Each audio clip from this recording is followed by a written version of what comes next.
And good evening, ladies and gentlemen, and welcome to another production here on the Open Mic Broadcast Network. I am Philip Prince. Alongside me is Coach Hikes. Know that we are here at Panther Stadium, where will be the whiteout matchup between A&M University Panthers and the Alabama State Hornets. Panthers coming in with a record of 6-2 overall and a 4-0 record in SWAC. As the visiting team, Alabama State Hornets coming in with a record of 5-2 overall. Record in SWAC. The winner of today's matchup will control their destiny into the SWAC title game eventually. Now they have to go between the two. We'll take a quick moment, hear from our sponsors of today's coverage. I'd like to thank the Temple of Refuge Ministry, located in Prairie View, Texas, a proud sponsor with the Open Mic Broadcast Network. And I'd like to take this time to welcome in Coach. How you doing, Coach Northern? Man, I'm ready to enjoy a great day of football. Look like the wind around. I see a couple clouds here and there, but a light wind, cool. You can't ask for much more than this if you're a football player or a football fan. Yes, absolutely. We got a great matchup in store today, hopefully. But today is going to be predominantly hoping for the defense team. Two teams coming in. Well, mostly we start off with the Alabama offense led by their quarterback body, Coach. A dual threat quarterback that's going to be up to the Panthers defense. Yeah, they do a lot of spread stuff, but they have a real good running down on the field before the game because I really wanted to see. I hadn't seen him in person. See how big he gained about 15 or 20 pounds of muscle since the last time I've seen him in person. So that's a plus for him, but it's a negative for the team. He doesn't go down easy. He's going to make some plays. You just got to hope you can contain him. Absolutely. Panthers do historically right now hold the last 10 previous meetings ahead over the Alabama State with the record of 8-2. The largest win for Alabama State over the Panthers was 92-0 back in 1992. The largest win for the Panthers was 66-10 back in 2018. So we won't expect that much high-power offense today. At least we can hope so. We expect a lot more defense today, Coach. Yeah, I don't think so. And I remember that high-scoring game for the Hornets because I was in school at Southern. When we heard the score, we were like, man, what the heck happened? But they had a real good team. It is what it is. But like I said, I don't think either team is going to come close to that. Like I said, the first team of 28 might win this ball game today. Yes, sir. For the Alabama State Hornets, coming led by Eddie Robinson Jr. with the overall record of 25-16 at his career. Alabama State, this is his fourth year there. Some, like I said, the key players to watch for today by Alabama State, their quarterback, Andrew Bonnie. What can we expect for, Coach? A lot of RPO, quick throws, and then for him to buy time for his playmakers to get downfield on some crossing routes and different things like that. So I've seen him play in person once, saw him on T once, and reigning SWAC offensive player of the week. So he's a very good football player and make a lot of football plays for them. For the Panthers, coming in led by their head coach, Tremaine Jackson, and their key players to watch for today, their quarterback, Cameron Peters, and their dual threat running back dual tandem is Chase Bingman and McDowell, Coach. Yeah, I think both teams going to want to establish the running, have some good-sized offensive lines. I think besides Jackson State, these two teams might be fighting a close second when you're talking about size and play of the offensive line. Not a lot of sacks given up, different things like that. So it's going to be who can establish the run, can get some one-on-one matchups, and take advantage of the one-on-one matchups that they get in the passing game. Absolutely. The teams are getting fired up here, Coach. You can already feel the intensity heating up here. This is the 41st matchup between these two. Alabama State does the entire series by 28-11 and a one tie over the Panthers. But the Panthers are, like I said, trying to turn things around here. And like I said, keep their winning ways going right now with their faithful fans right here in this whiteout, Coach. Yeah, to be honest with you, I was expecting a few more people than this with the weather being the way that it is and what's on the line.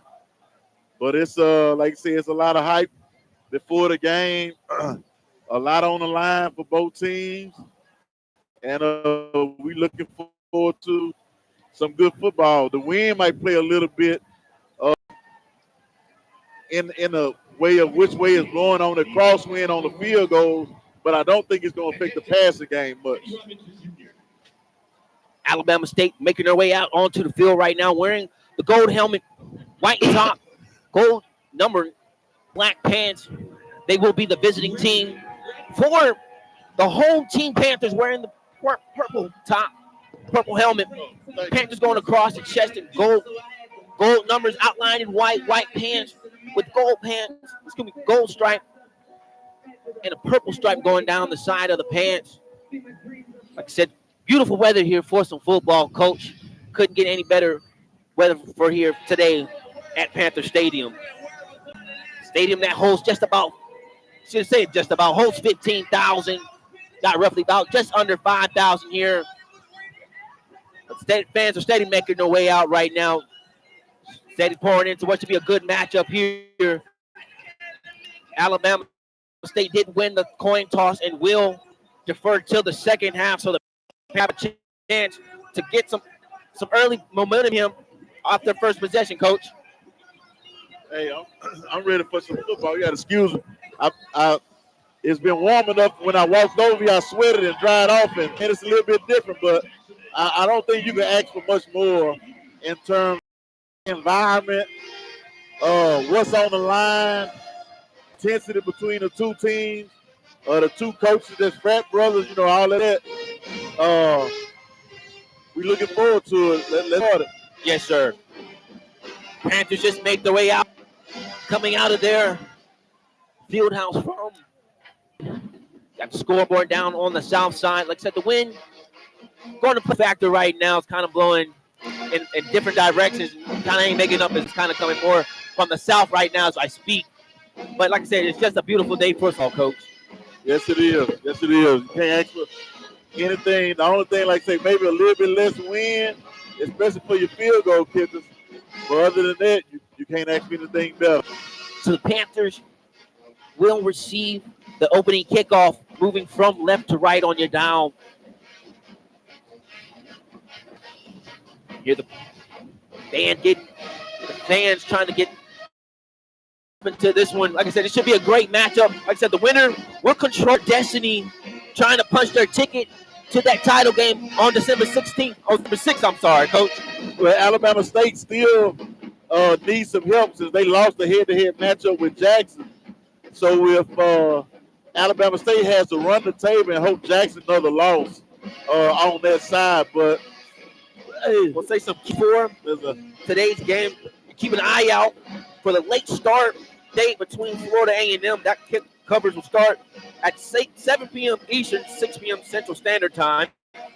Then you have Alcorn versus Texas Southern kicking off at 3 p.m. Mississippi Valley State, Delta Devils on Bethune-Cookman kickoffs at set 3 p.m. Southern Jaguar, Pine Bluff, Golden Lions kickoff is at 3 p.m. Then you got Alabama A&M Bulldogs, State Tigers kickoff is set at 3 p.m. And then, of course, the good and butter one that we need right here, Coach. Alabama State traveling to take on the Panthers here at Panther Stadium. About 2 minutes left. They might start it early. Well, they probably can't start early because it dictates a lot nowadays. So we'll take just a quick break. Right where you got it, you're listening to the Mike Broadcast Network.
And welcome back here, ladies and gentlemen, to the Mike Broadcast Network. Back deep for the Panthers. Receive kick will be number 14, Kellen Stewart. Stewart standing at about his own 4-yard line. The kick deep for the Hornets will be number 37, Brandon Gillum. Gillum to kick from his own 35 from the left hash. See if the ball makes it carry back this way from the visitor side to the home side, or from the east side to the west side, however you want to call it. Just waiting for the game operator to get on the same page here. We had about 4 seconds left on the play clock, on the game clock. Now we are set and ready to get this game underway.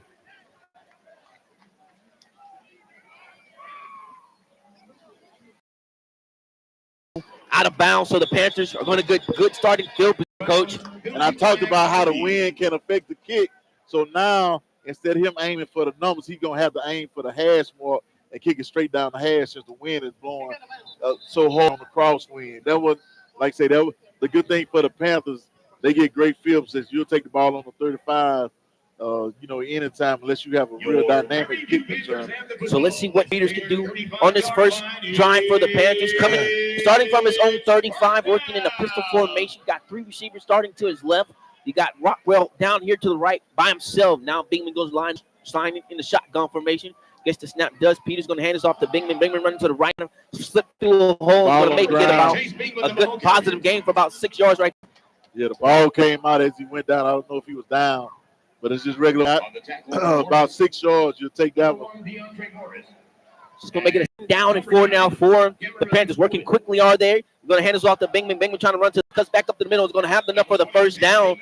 Past the 40, officially at the 42. Yeah, inside zone again.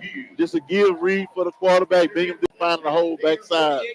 So the Panthers clearly trying to work with some momentum here and establish their dominance here on this offensive drive. And we got some stoppage in the play right now.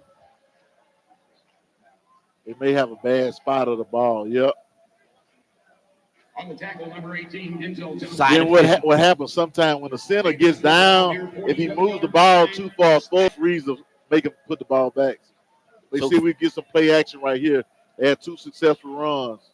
First and 10 now for Peters, working in the shotgun formation. This off to Bingman once again for a third time. He's going to run this to the right side. Going to have a positive game there. Probably going to say about a 6 generous. On the tackle for the Hornets, number 9. Yeah, once again, inside zone. Look like the Panthers got a physical mismatch out here at the wide receiver spot.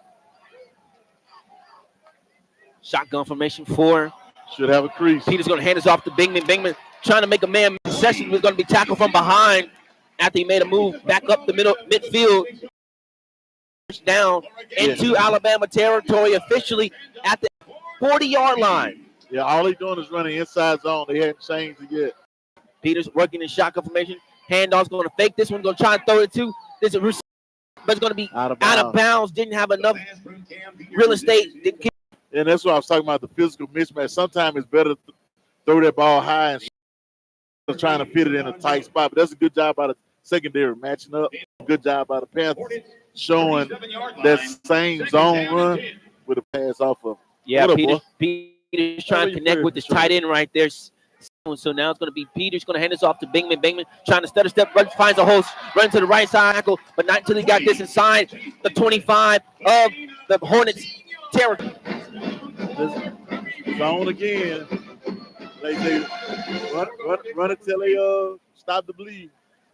12:50 here remaining here in the first quarter. The Panthers, good first drive here. Fakes the handoff to Rock.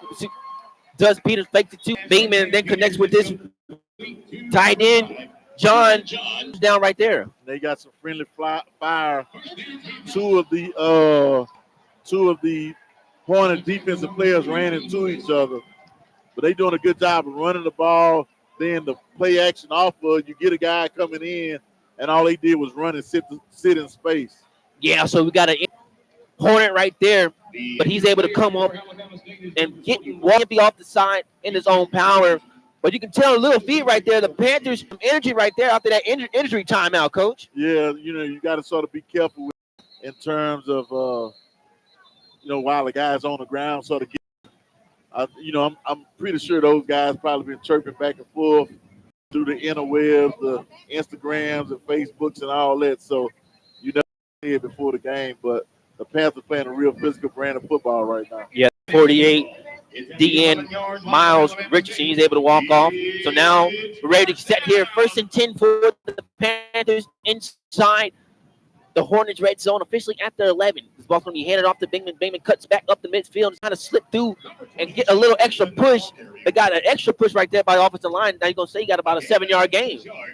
Yeah, the thing about it is he gets behind his shoulder pads, so though a lot of times it's hard to find when he's back there. On the tackle, number 55. Now 2nd and 6 now for the Panthers. Officially, the Hornets 7-yard line. 11:50 remaining here in the first quarter. This is the opening drive for the Panthers. Confirmation for Peter. He's going to hand this off to Bingman. Bingman trying to run to the left side, trying to follow his blockers. Going to cut back on his feet, trying to get an extra push. No indication if it's a touchdown yet. Got some extra pushing on in the end zone away from the play. But they're going to say Bingman's a yard shy of the end zone right there, but enough for the first down. Yeah, once again, I thought if he'd have kept outside, he probably would have scored, but a guy from Alabama State flashed on him, so made him cut it back. So they say he's about a yard shy of the first down, so it's going to be a 1 play now for the Panthers, officially at the Alabama State 1-yard line. They're taking a little bit of time now. Now ready to set and go. In the shotgun formation, gets the snap up to Bingman. Bingman gets one, breaks off of one tackle, trying to fight his way into the end zone. It's going to be in for a touchdown. Yeah, they had him in the backfield and let him go. His legs going. Good blocking by the offensive line. Good starting field position. Able to hand most of the workload to him in that first drive, and he's able to punch it out 1 yard out for the early touchdown here.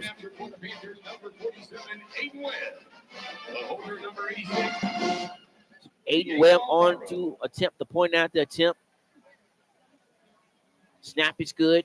The hold is good. It looked like it got blocked, but able to get and find his way through the upright for the extra point being successful. So our score, the Panthers 7, Alabama. We'll take a quick break. We'll keep it right where you got it. You're listening to the Open Mic Broadcast Network.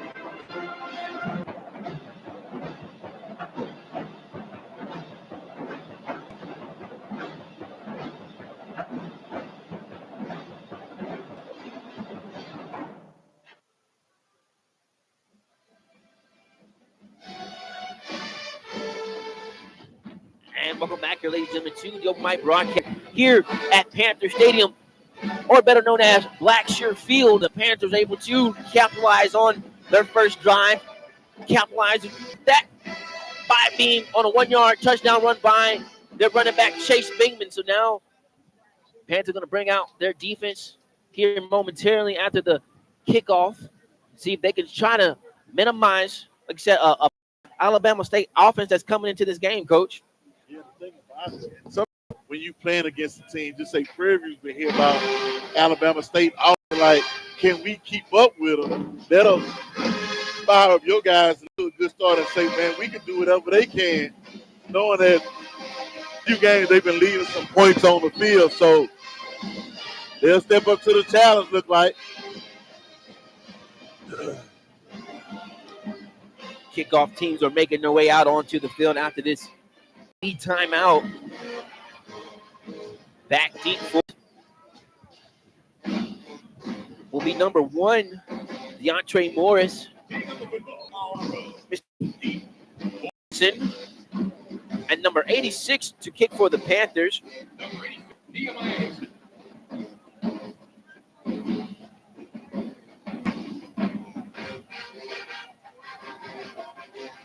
This one teed on. Hickson has it about the 5. Going to try and get a nice return out of this. Makes it to the right side, excuse me, the left side of the field. Was going right. That's going to be tackled at around about the 25. Say probably the 23, depending on the spot. Yeah, they had a Prairie View was going straight to the ball and nobody picked him up. And for he turned is usually set up to go to your bench. So that guy, he make it and cut it back. And you almost had to watch it right there, too, Coach. It's almost like they were trying to set up a little reverse round right there, trying to catch the Panthers slapping right there. But Hicks decided to just cut back the last minute to cut back to left side. But now we're going to have this one. Alabama State starting yard line moving from right to left. 10:52 remaining here in the first quarter. Body working in the shotgun formation, has split receivers, one to the left, one to the right. Is going to hand this off to the running back. First play is going to run this to the right side. Don't look like got any positive gain right there. The officiating is going to be up to a huge task right there. It's going to be a lot of pushing and shoving going after the plays, Coach. Yeah, like it's so far, like I say, you can tell how close they were getting each other before the game and talking a little bit of noise. It looked like what the Hornets trying to do is maybe use cornerback to tackle him, but he did a good job of staying where he belonged and then making the play for him. He missed the inside hole. So that last carry was done by number 2, Holtzclaw. So now it's going to be another play going to the right side. Keeper by the quarterback body. He has a blocker and the first down. Finally, it's angled out of bounds. So he picked up about 12 games. Yeah, that's just his own read. He was reading the backside end, and they showed an ISO look, and that made the end of the linebacker step inside. Then he just went around. So officially, the Hornets now have spotted at their own 37-yard line. First and 10 for Body in his offense. Working in the shotgun formation. Running back goes in motion from left to right. He's going to hand this off to the center back that was in the backfield. It's going to maybe get a gain of 1 yard. Right. Good tackle right there by the defensive line for the Panthers. Got a little bit more than we close to 4. Don't be surprised if they run that same play in the quarter because the next closest guy to him is covering the slot defense. He can pull it and then sort of get vertical in a hurry. ASU working in the shotgun formation. Got 3 receivers, 2 bodies left, 1 to his right now. The full from left to right. He's going to hand this off to the running back, and he's going to run this to the right side. He's going to have a nice gain, have enough for the first down. Only need 7, got 8 right there. Yeah, they show outside zone, and then with Body holding on to the ball, riding it a long time, he's able to pull it and get downfield. He creates a natural gap for him. This inside zone right here. Alabama working quickly here. Hands that one off to the running back again. Running to the right side. Positive. They going with a good up-tempo pace as well. So 8:30 remaining here in the first quarter. Again, the Body and his offense working fast. RPO now it's going to be a keeper by Body, but the ball is loose and the ball is recovered by the Panthers. Body trying to get away from the sack and mishandled the ball right there, and just greedy hands by the Panthers, just great awareness, and the ball just fell right to the Panthers defender's arms right there. Don't be surprised he's not the defensive player of the year in the conference. That was a great job inside out. Body kept the ball in his. He should have had the ball in his left hand instead of his right. He had it in his inside arm. He couldn't use the stiff arm to defend the off, and then he knocked the ball. But that's what happens with Body sometimes. He's going to make some great plays, and then he'll make a play like that. We like, what the heck was going on? So that's going to be a huge turnover for the Hornets. They're going to get this one now starting the Panthers going to get this one good starting field position, starting at their own yard line with the lead. Let's see if they take a shot right here to try to keep on first down. Shotgun formation for Peters. Got 2 receivers to the right, 1 to the left. Now man comes in to the left. High snap, but managed to hand this off to McDowell. McDowell bounces back out to the left side shoulder, still on his feet, and finally going to be brought down, but not until he picked up positive yards. Depending on his spot, looked like he got about 7 right there. Yes, good job on the little counter F where they pull a fullback instead of 2 linemen. Good job beating his blocks. So ball's lined up all the way on the left side of the hash now. It's going to be a 2nd down and 5. So he said he got 5 on that run by McDowell. It's going to be a play that's going to be a good game right there by Jones. Just a quick screen out to him and headed to a skilled playmaker and able to hurdle defender right there. Yeah, as long as he catches the ball behind the line, those guys can block. But a lot of times, sometimes you'll see block field calls. That's a good job by the receivers. So 1st and 10 now for Peters. Now it's going to another screen play. This side just going to the opposite side. Same guy. Yeah, Jones is a Swiss Army knife because he can block, he can catch the short balls as well as get downfield on. Yes, sir. That's a 6'7", 235-pounder, coach. Of course, he can do everything. Yes. And he got good speed and mobility right there, shown right there on the last two plays right there. Now that incompletion makes this a 2nd down and 10 for the Panthers. Ball is spotted inside the Hornets territory, officially at the Hornets 38-yard line. 7:4 remaining here in the first quarter. Panthers leading by a score of 7-0. Panthers offensive line now getting set the line of scrimmage. Peters gets the snap. It's almost a delayed handoff to McDowell. McDowell trying to run this one and bounces out to the left side. Still managed to stay on his feet. The gain right there. Lucky got back to the original line of scrimmage right there. Tackle number 18, Denzel Johnson. So now it's going to be 10 play now for the Panthers. Working quickly. Are they working on this play?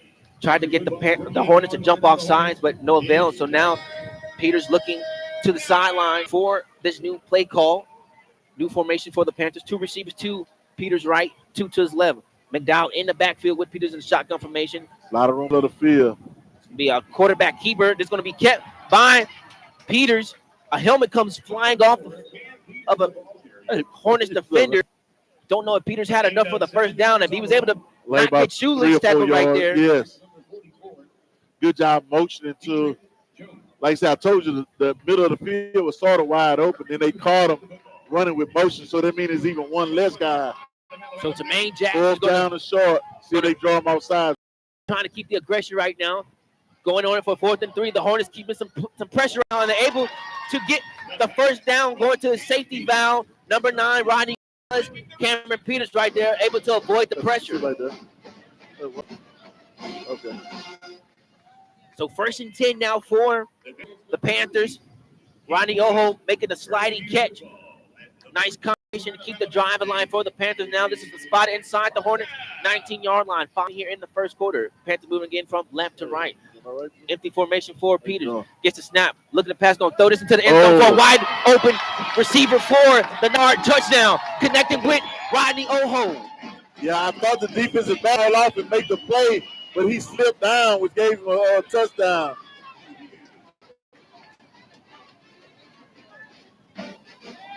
So 2 drives, 2 touchdowns for the Panthers here early in the quarter, Coach. Taking advantage of the good field position. Still a lot of game to be.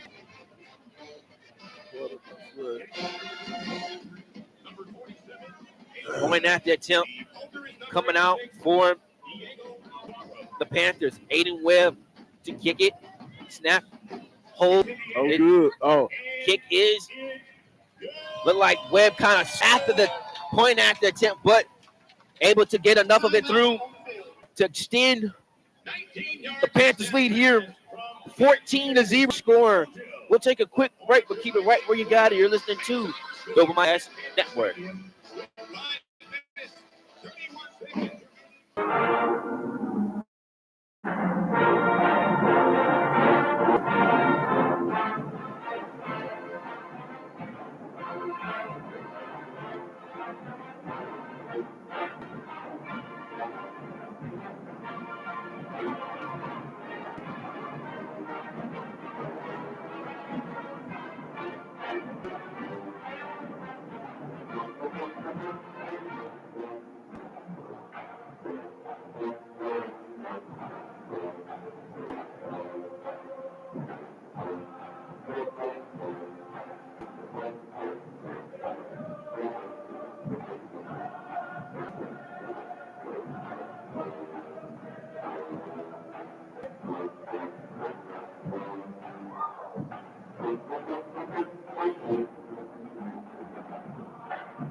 And welcome back here, ladies and gentlemen, to the Open Mic Broadcast Network here at Panther Stadium, where the Panthers lead a 14-0 over the Alabama State Hornets. Coach, 2 successful drives for the Panthers here in the first quarter and 2 touchdowns on the end of it. Well, they had good field position on both of those drives, aided by a great play on fourth down by Peters. So can't ask much more than that. 14-0, a little bit over halfway through the first quarter. So Alabama State's going to get this one, got a fair. The wind helped that one, kind of pushed this one more into the end zone. He was lined up right about the 5, and the wind kept pushing into the end zone. So Hickson had a fair catch. Wisely does to give his Hornets a good starting field position, hurting his team from putting himself in any much of a deeper hole than what it is right now. Yeah, really did it. Pushed the ball deeper, but it pushed it from the home side, so that delays your the timing of the kick. So that kid calling for a fair catch.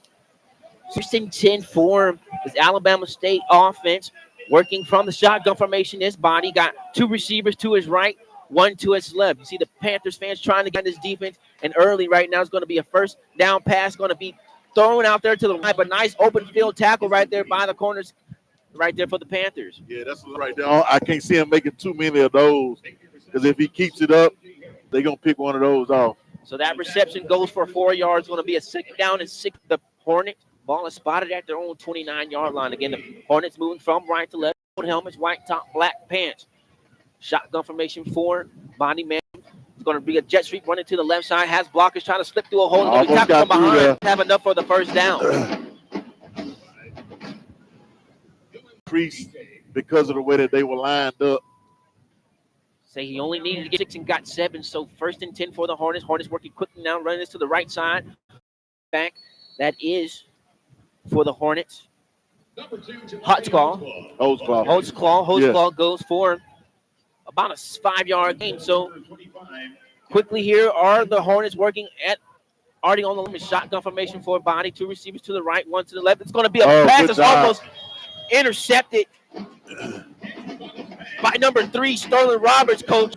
That would have been a huge play right there. If Rob was able to pick that one off. I really like the way that kid plays football. Like, he'll go out there and play on the dirt or the concrete type of guy.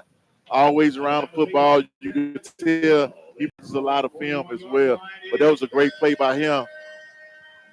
Sterling Roberts able to deflect that pass and make this a 3rd down and 5 now for this Hornets offense. Shotgun from body, got 2 receivers to the right, 1 to the left. There's going to be a time. Jermaine Jackson wants to talk things over. Didn't like the lineup that the Hornets were lined up right there. So he wants to talk things over with. It's going to be a huge stop and a huge turning point for this Panthers defense right now. Break, but keep it right where you got it. You're listening to the Open Mic Broadcast Network.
And welcome back, ladies and gentlemen, to Panther Stadium here on the Open Mic Broadcast Network. Panthers are leading by a score of 14-0 over the Alabama State Hornets right now, Coach. The Panthers, their first timeout on the defensive side to talk things over here on this 3rd down and 5 play. He probably had a call then once the guy went emotionally like that. That may not be a good call because they took trips. So sometimes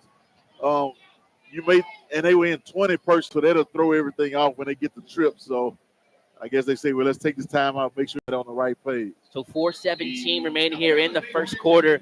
The Hornets have at their own 41-yard line, moving from right to left.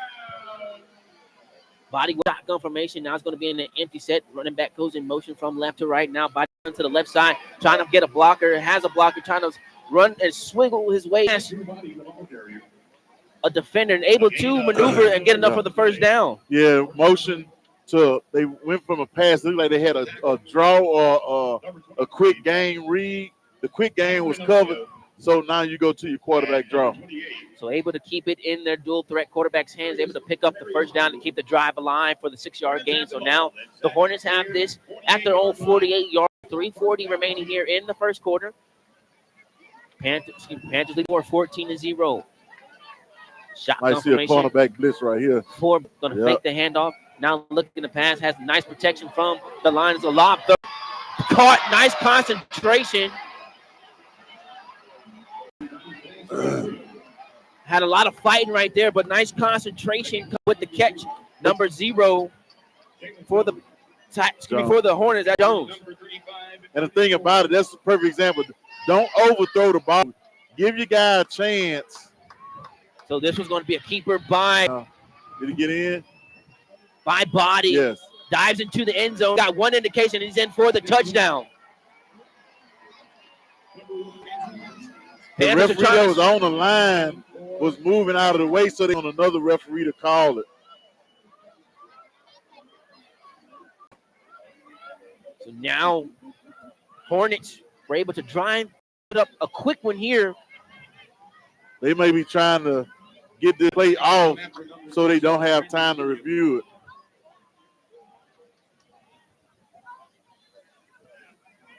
Hornets were lined up in a misdirection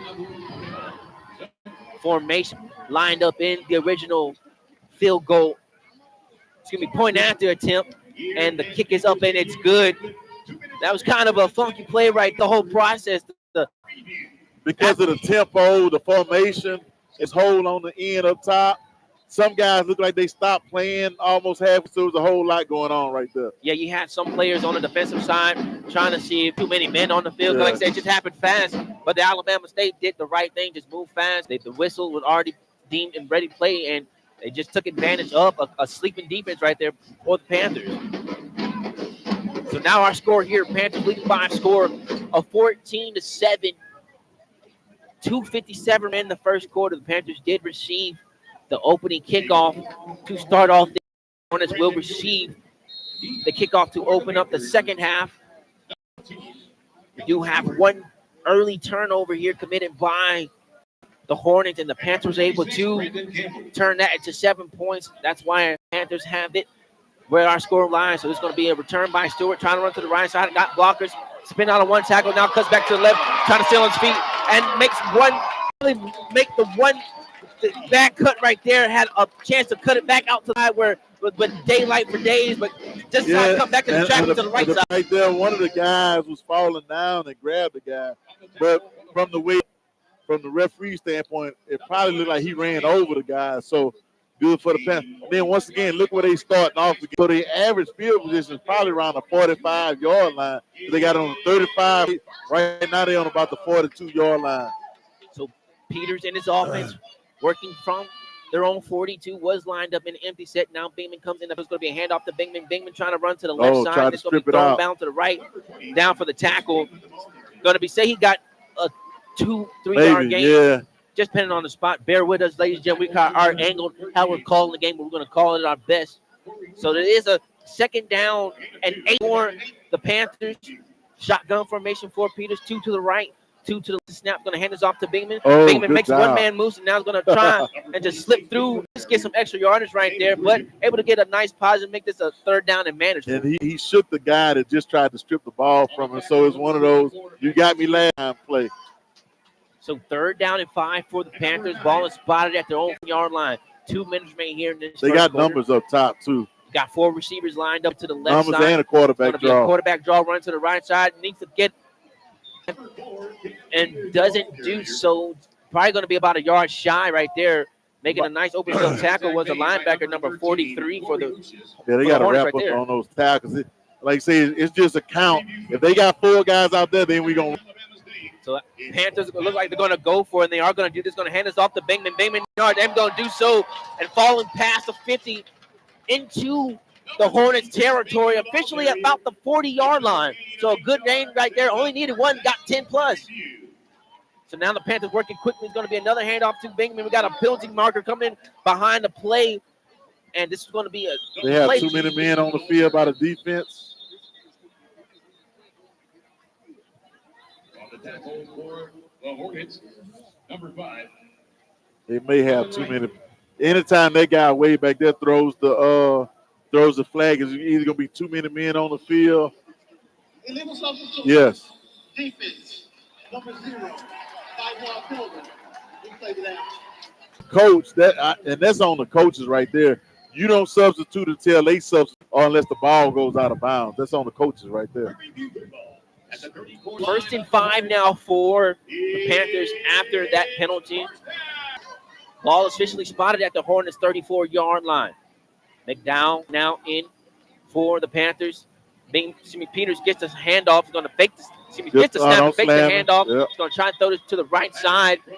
It's going to be completed right there, but probably going to be a short gain. But they're going to say he got about a 4-yard gain on that reception. Well, it's 1st and 5. You'll take that. Now you 2nd and 1. So now you might take a deep shot because you have 3rd and 4th down to get this yard right here. So Peters in the shotgun formation, going to hand this off to McDowell. Makes one cut up the middle, still on his feet. He's going to be chugging those feet past. It's going to be past about the 25. So official spot for the Panthers where they'll take this first down play. My last play of the first quarter. Got 10 seconds remaining. See what they're trying. They try to get one more snap off right here. Peters works in a shotgun formation. Got one to the right. Going to be McDowell. Runs to the left side. Has blockers. Got nice pursuit by the Hornets because McDowell had a lane to get to the end zone right there. But that's going to conclude matters there, Coach. Yeah, good run. You'll take that. Got to make sure we secure the football. So at the end of one, the Panthers were a 14-7 over the Alabama State Hornets. Take a quick break. Keep right where you got it. You're listening to the Mike Broadcast Network.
And welcome back here, ladies and gentlemen, to the Open Mic Brian. We're here in Prairie View, Texas at Panthers Stadium, where the Panthers are leading by a score of 14-7 over the Alabama State Hornets. The Panthers are riding the momentum. Fans are steady making their way out to the field here. It was about a slow start for them making their way out here, but they're steady filling the stands as we speak, trying to support what should be a good contest from here on out.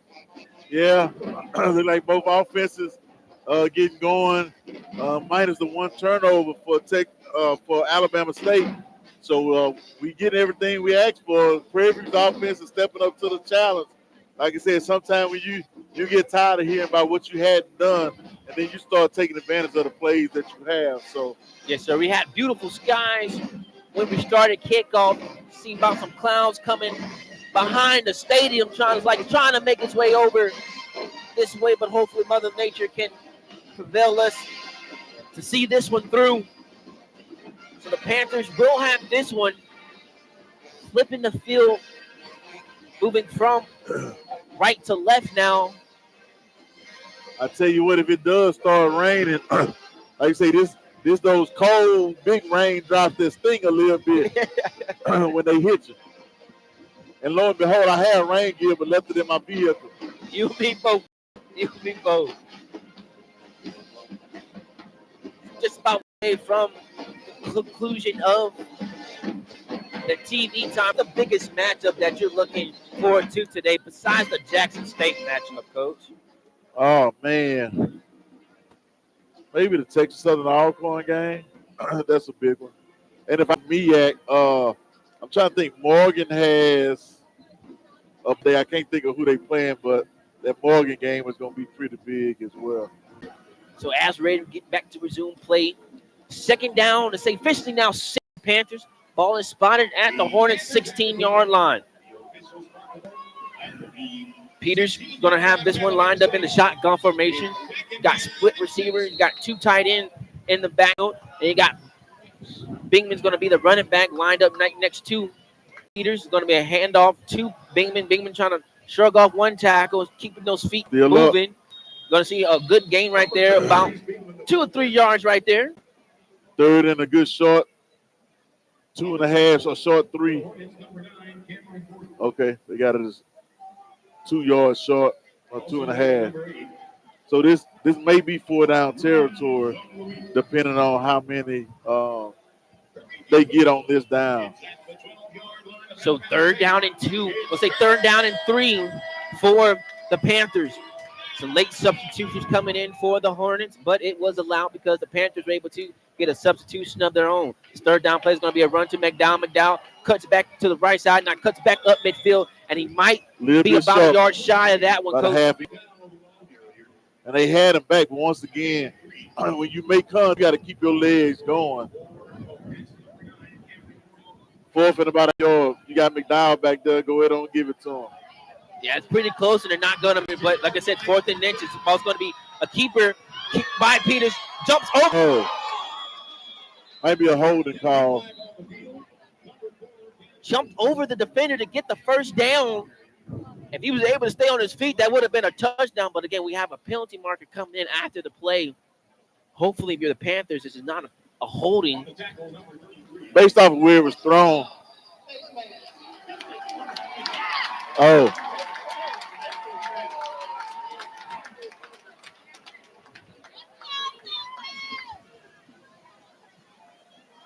So the Panthers get it right there with the face mask.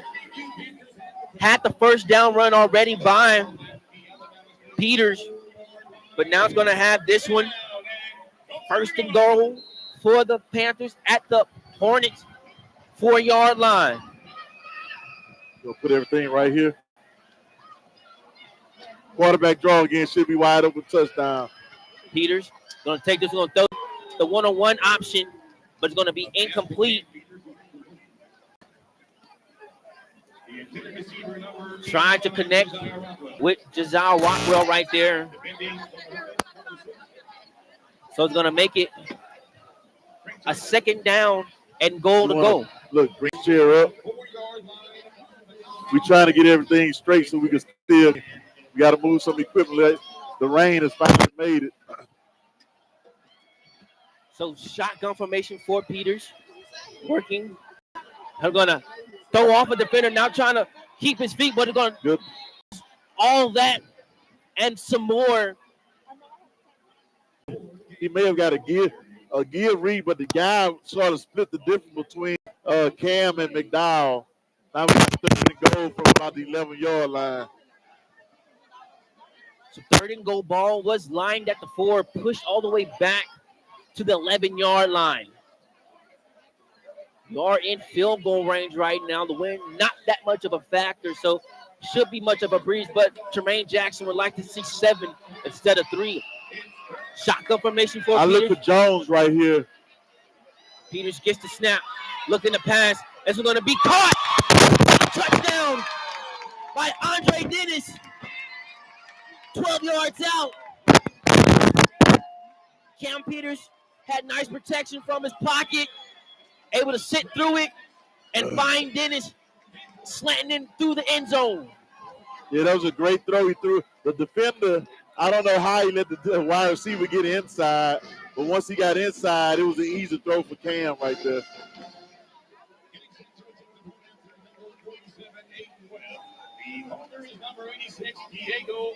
Panthers able to capitalize on this one. Pointing out the tip is up, and it is good. So 12:33 remaining here in half and the second quarter.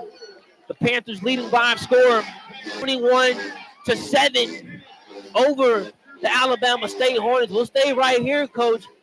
Just how big of a But they got a TV timeout for 3 minutes. We're going to stay right here, Coach, and say how big of a drive was that for that Panthers offense. I mean, it was big because they scored and came back. So now you put it back to a 2-score game. So that was you got it on 4th down. Then you got it you made a touchdown on the 3rd and long. So that was a real big play.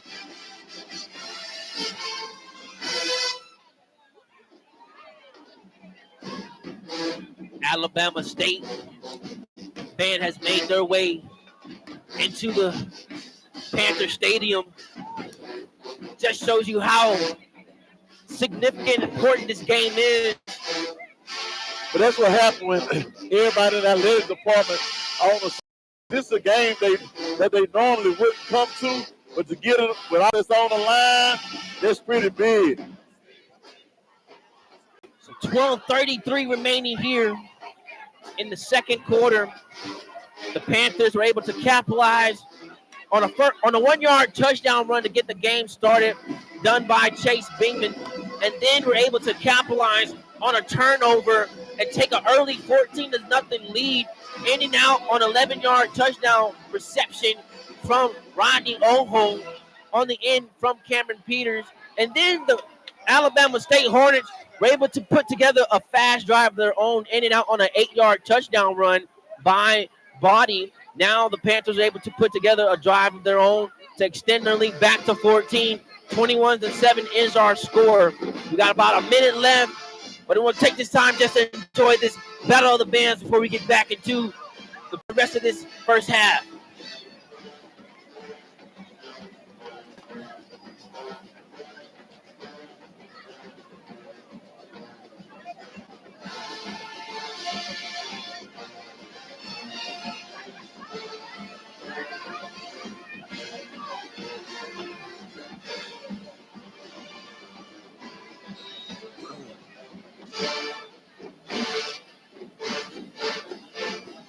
Make their way back out to the field. Kickoff is being set and done right here. Panthers to kick this from their own 35. Line back deep for the Hornets, number 86. Hickson standing at about his own 5-yard line. Lines up to it. The kick's going to go see if it stays in bounds.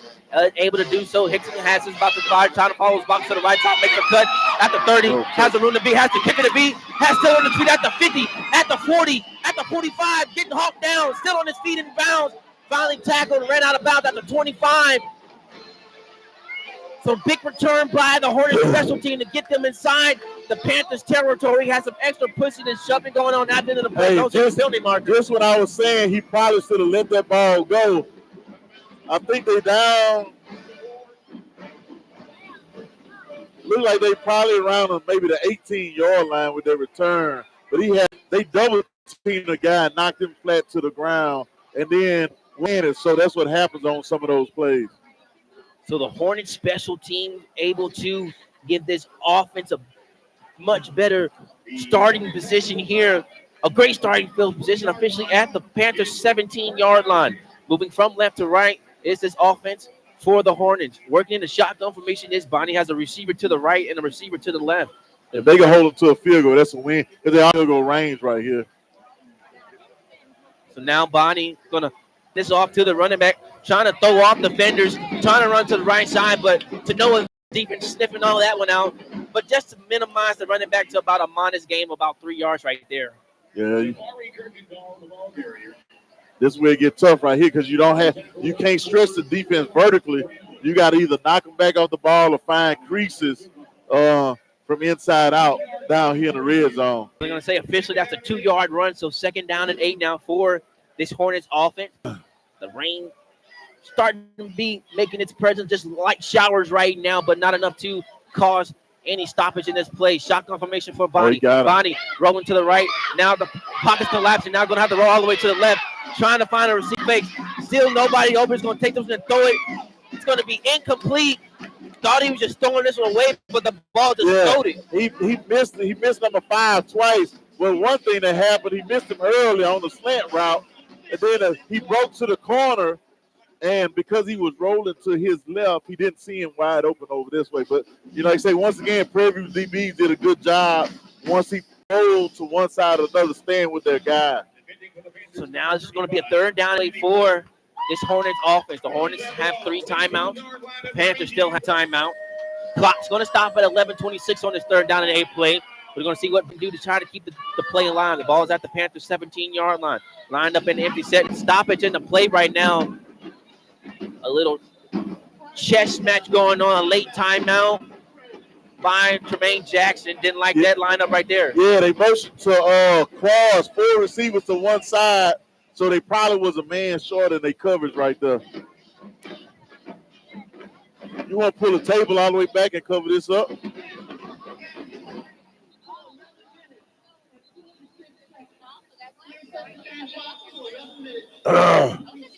So the game clock is going to get reset to 11 minutes and 26 seconds.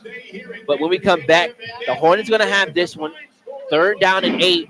Like you mentioned, Coach, if the Panthers can just sneak away with 3 out of this one, that'll be a huge win for the Panthers and that defense. And lo and behold, if they miss the field goal, that's one of the things we were talking about. Hey, man, let's go show these guys that we're supposed to be the best defense in the conference. Let's go show it right here. Teams making their way back out from the timeout. So the Panthers are going to be left with 1 timeout. Alabama State still has all 3. Now, Bonnie is going to be lined up in shotgun formation. Got 1 receiver to the right, 2 to the left.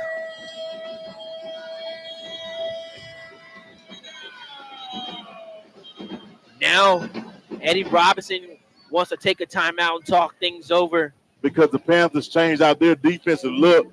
But like I said, they still have, you think about it, you still had a 2-minute timeout. So, but like I say, everybody want to get to that perfect look. Sometimes it's no perfect look. So clock now being switched to 11:26. It's going to be about a 30-second timeout. The rain has made its way, coming down a little harder. Some fans are having to, as they say, find a little shelter. No lightning has come upon, not enough to, like I say, have this game be in a delay like it was last when the Panthers were able to find their way out victorious on homecoming. But we get ready to resume back to play. Shotgun formation for Body. Got 1 receiver to the right, 2 to the left. Panthers look like they're trying to bring some blitz right there. Did I see light? It's going to be a pass coming to underneath to the receiver Great on the play. drag. Nice open field tackle. Panthers showing some man right there. They probably going to go for it. Like I say, you down 14. Look like it may be 4th and 1 maybe. So it is a 4th down and 2 play now for the Hornets. Right now, it looks like Eddie Robinson's keeping the offense out on the field. Ball is spotted at the Panthers' 11-yard line. Man comes in motion from right to left. Now it's going to be lined under center, trying to get the quarterback sneak. Doesn't look like he got the initial push. He's giving it to him. You see the referee that came in from the top, but he should have had to stop. I don't know if he's fumbling the ball late because I see Prairie View guys pointing. But he should have to get his feet set because he was the guy that came in motion. We'll see if they decide to try to measure right now. No indication right now, but now we just got it that it is a 1st down for the Hornets. So their drive will stay alive. Officially, this ball will be spotted at the Panthers' 10-yard line. 10-12 remaining here in the 2nd quarter. Panthers leading by a score of 7. Bodie body working in the shotgun formation. Got two receivers to the left, right. Man comes in motion from left to right now. Can snap this body. Going to hand us off to the running back. He's going to be in for the touchdown. And what they did, untouched. So what they did, they split the line. Half of the line blocked to the left, the other half blocked to the right. And a lot of times what they're doing is trying to see what keys are Prairie View linebackers read, so you can get a good tell. Now they probably just gonna crash and make everything go outside.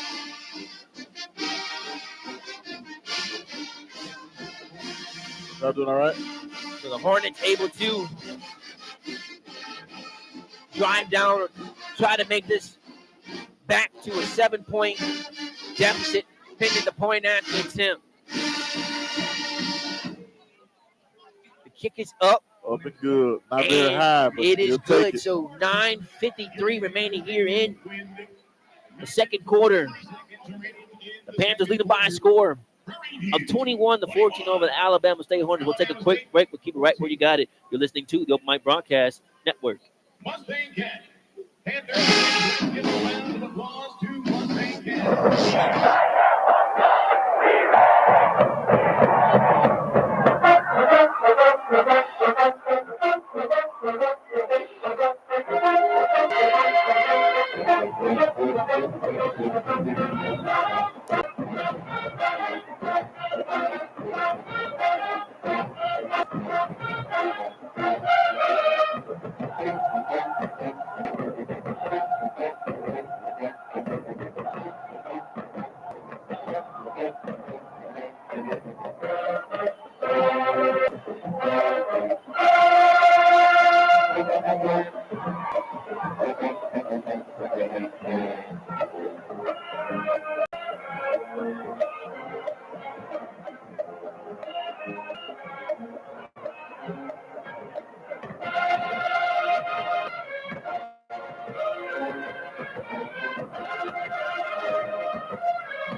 And welcome back, ladies and gentlemen, to the Open Mic Broadcast Network.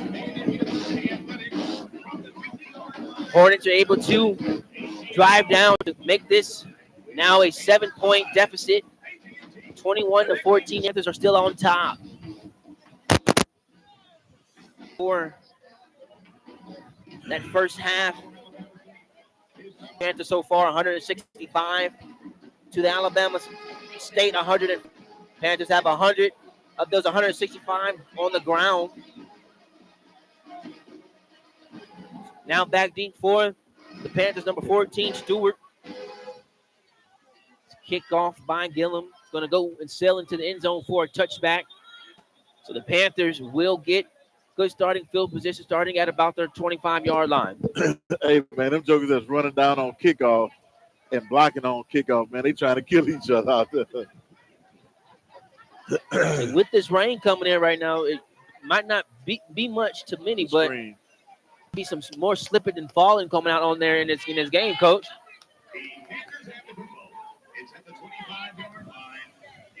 So the Panthers have this one working from right to left. Shotgun formation for Peters. Official just picking up some debris into action. Shotgun formation for Peters. Got one receiver to the left, two to the right. Bingman is the running back. This ball's going to be handed off to Bingman. Bingman trying to run right up the middle of the defense, but probably going to get only a yard right there. Yeah, not much push from either side. Every gap was filled. So he almost make a hole for himself. They still got 3 out of it, though. You'll take that. So, say 2nd down and 8 now. It's going to be a quick screen pass over there to the left side of the field, trying to connect with this receiver, Dennis. Dennis going to say he got another small thing about 2 yards. So it's going to make this. Yeah, so they had 2-on-3 out here, and the guy from inside did a good job. So 3rd down and 4 now for the Panthers. Switching the play from the left to the right side. Now 2 receivers to the left, 1 to the right. Bingman, the running back, lined up to the right side of Peters. Now line up on the left side. It's going to line up on the right side. It's going to make this now 3 receivers, 2 Peters. Comes line up on the right to the left side. Peters now gets the snap. Looking at pass. Going to throw this at the screen play to the right side. It's going to be incomplete all over that one. Yeah, they did a good job of reading it because it was fast. Sometimes you tell them hold in there a little bit, but I think Bingham got out a little bit wide, which brought somebody with him. So now it's going to bring out the punting unit, and we'll have our first punt here in this game being deep for the Hornets. Will be number 6. Harold. Harold standing on 25. 35 now. Harold moving the way up. Panthers were kind of lined up in a wide formation here. Sometimes you have a fake call and where you go with the automatic fake, no matter where you are on the field. This one, nice pickup by the Panthers.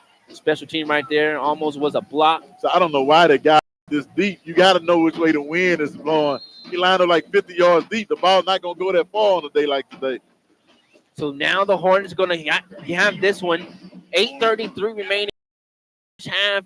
The Hornets were trailing easily by 14-0 quickly into the start of this game, but now they have a chance to tie this game up here. Right here, yes.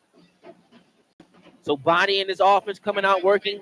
They're going to have this officially started at their own 37-yard line, moving from left to right. Again, the Hornets coming wearing the gold helmet, white top, gold numbers, black pants.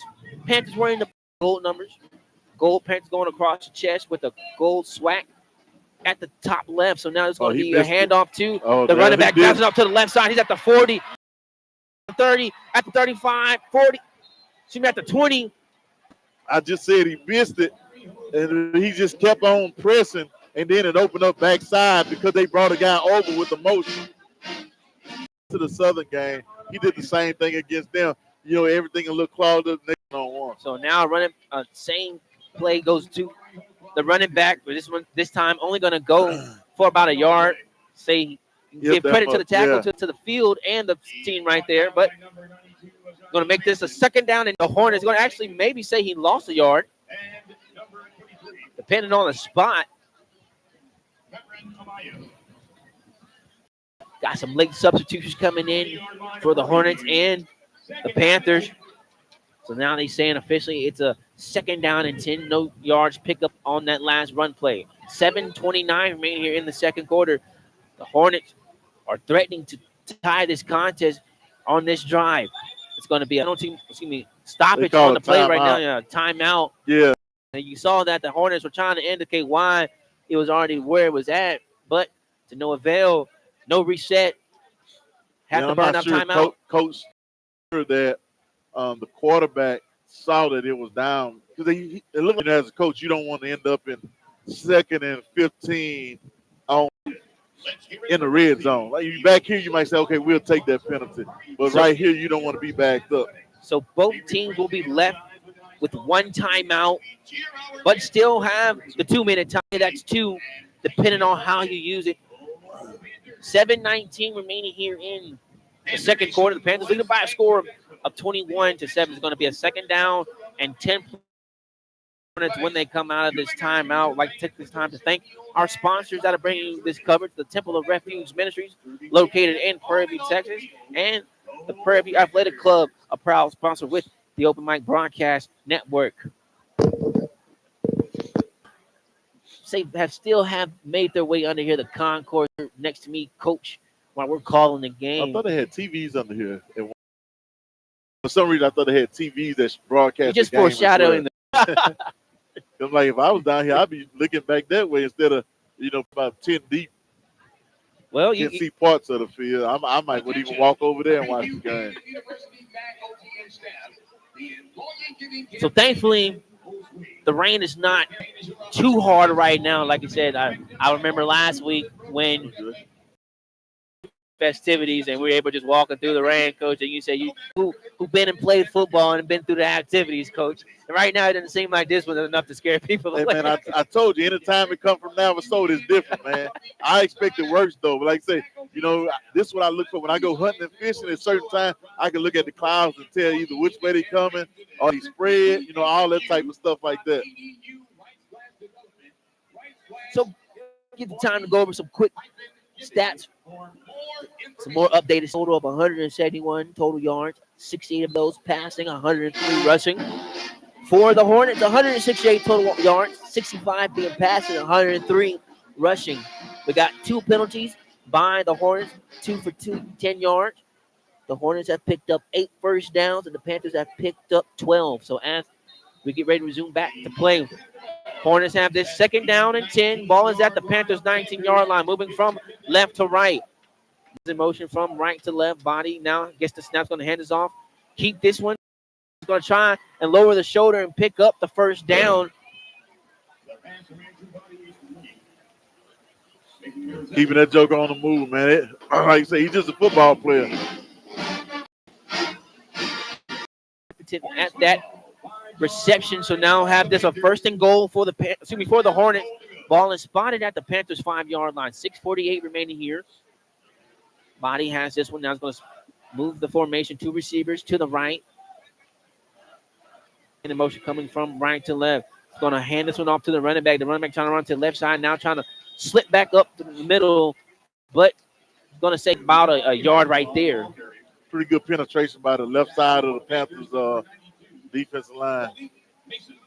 Mason has made a couple plays for him already in the game. It's going to be tough sled. As long as 99, Elijah one is in the middle. Up on them, so everything gonna almost have to turn into a B gap or an outside run in the game. You got one dude covering 2 wide receivers over here. Now the Panthers finally making adjustments. So now we'll see what the Hornets try to line up here on this 2nd down and goal coming from the 4. It's going to be a handoff, a keeper by Body trying to run to the right side, trying to follow his blockers. Touchdown. Playing before the ball came out, so unless they review it, they're not gonna change that. But all scoring plays are supposed to be reviewed anyway. So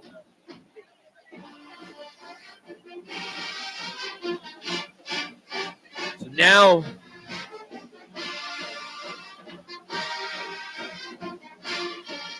I have indication of any replay. So the 4-yard touchdown run from Body will stay. Handing over the ball.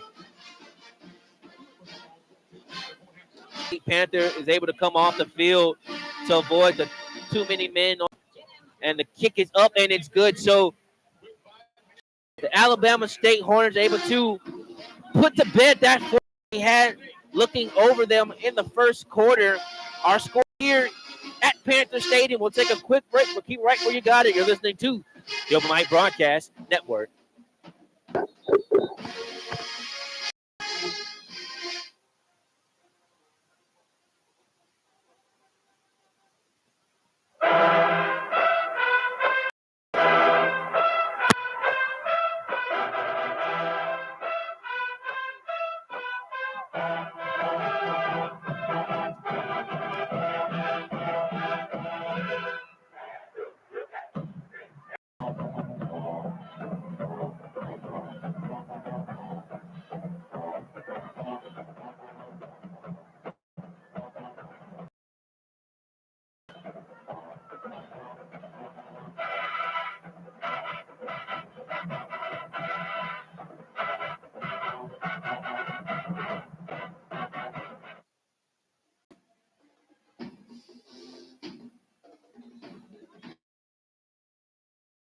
My broadcast network here at Panther Stadium, where the Panthers had a 14-0 lead early, wiped out by that Alabama power offense. How's our score? 21 here, Coach. You just say, man, go get one first. If you get one first down, you see like first down or a big play. But I see Alabama State has been getting more chunk plays or big plays, where Prairie View has been getting drives. I'll take drives over big plays any day. So the Panthers going to have this is at their own 25-yard line, moving from right to left. Working in the shotgun formation is Peters to the left. One to the right is going to hand this one off to Bingman trying to stay on his feet and run Got a right side. yard. I'm going to say he graciously got a yard right there. It's going to be a 2nd down and 9.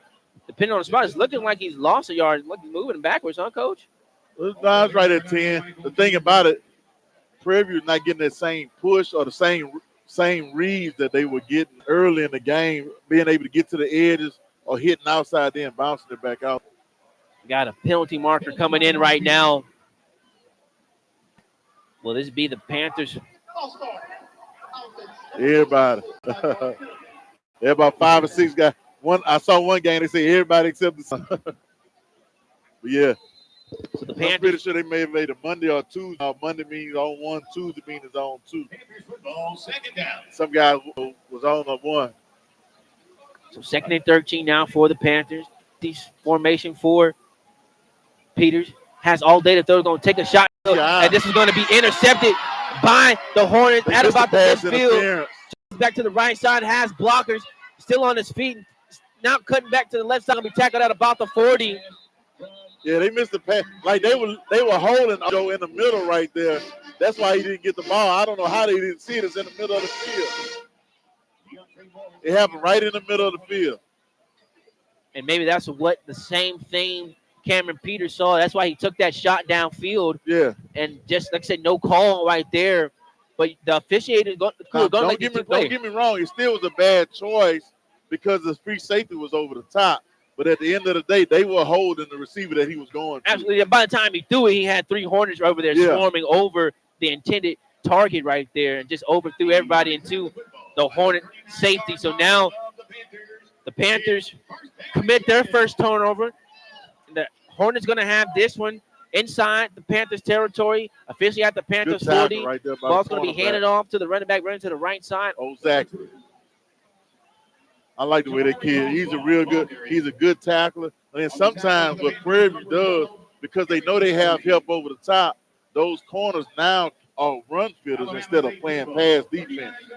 Yeah, that carry by Holzwalk goes for, they say no gain right there. So it's going to be a sit now for the Hornets. The Hornets have so much just flipped this entire momentum onto their side in the last 2 minutes. So now it's going to be a new quarterback right now for the Hornets. Taking that one on the quarterback keeper, number 8. That is Deshaun Smoot on the. So he is able to carry that for about a 3-yard gain. So it's going to make this a 3rd down and 7. And it makes you wonder if Body is hurt for the Hornets or if they're just doing this just for a personnel. Well, sometimes you have it already set that, get a guy a certain drive, you got good field position. I don't see him sitting on the bench. I don't know if he's in a tent. They have a tent, a medical tent. I don't see him back there. 3:35 remaining here in the second quarter. Looking to pass, trying to connect with this receiver was Smoot, but it was just a bit low. So it's going to make it a 4th down and 7. So the Panthers so far escaped that bad turnover. And they are actually punting the ball. Number 35, Trinity Ward. So right now, Eddie Robinson is electing to off the punting unit. Ball is on the Panthers' 36-yard line, just about too far of an attempt for a field goal, especially with the wind that it's doing today. Now this is going to be no good. This is like he's going to take a short kick. He got 5 yards out of it. The other thing is Body may have taken a shot when they scored that. So he may be back there in the tent. And I'm thinking if Body was in, they probably go instead of kicking the ball. So we'll see where they give the official spot. This one was a poor kick by the Hornets. They were trying to pin the Panthers deep inside their own territory from where they're already at. But the Panthers will have this one officially at their own 17-yard line. Both teams have 1 timeout remaining and the 2-minute timeout remaining. 3:20 remaining in the second quarter. 21 all tied up. Yeah, I see Body back there talking to some.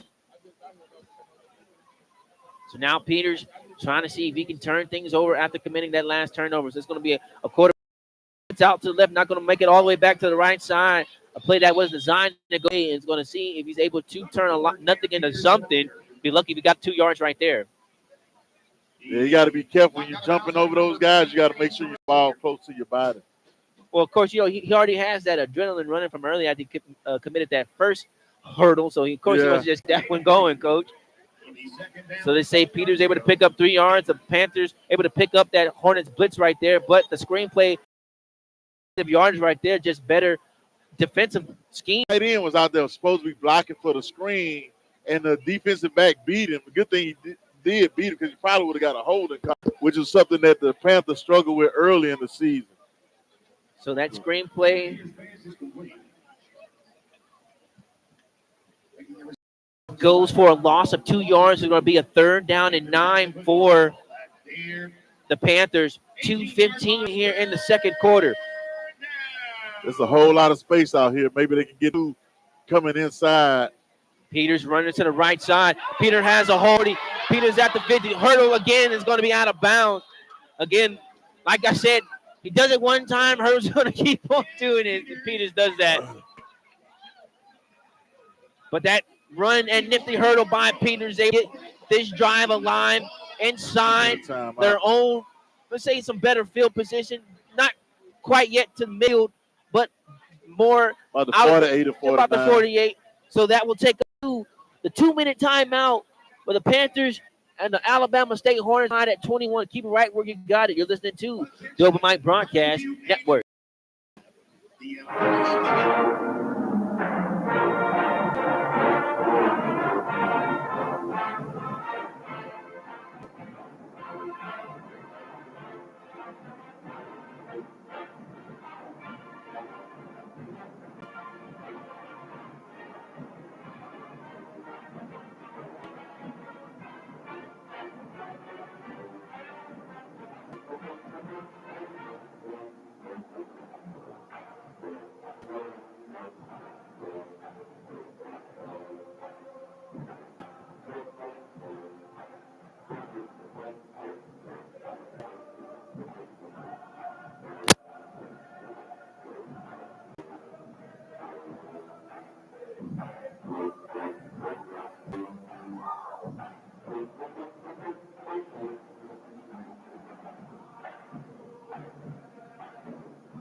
And welcome back here, ladies and gentlemen, to the Broadcast Network. We had a quick injury update for the Alabama State Hornets.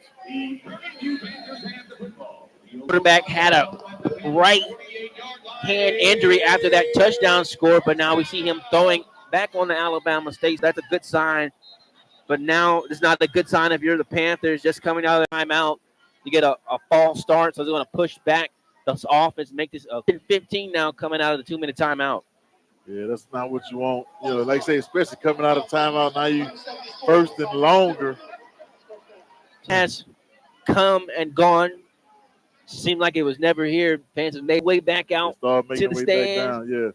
So this one should have the seats on. Excuse me, the fans not even wanting to sit down right now. Just how good this one is. Me and Coach Northern having to stand up because this was going back and forth right now.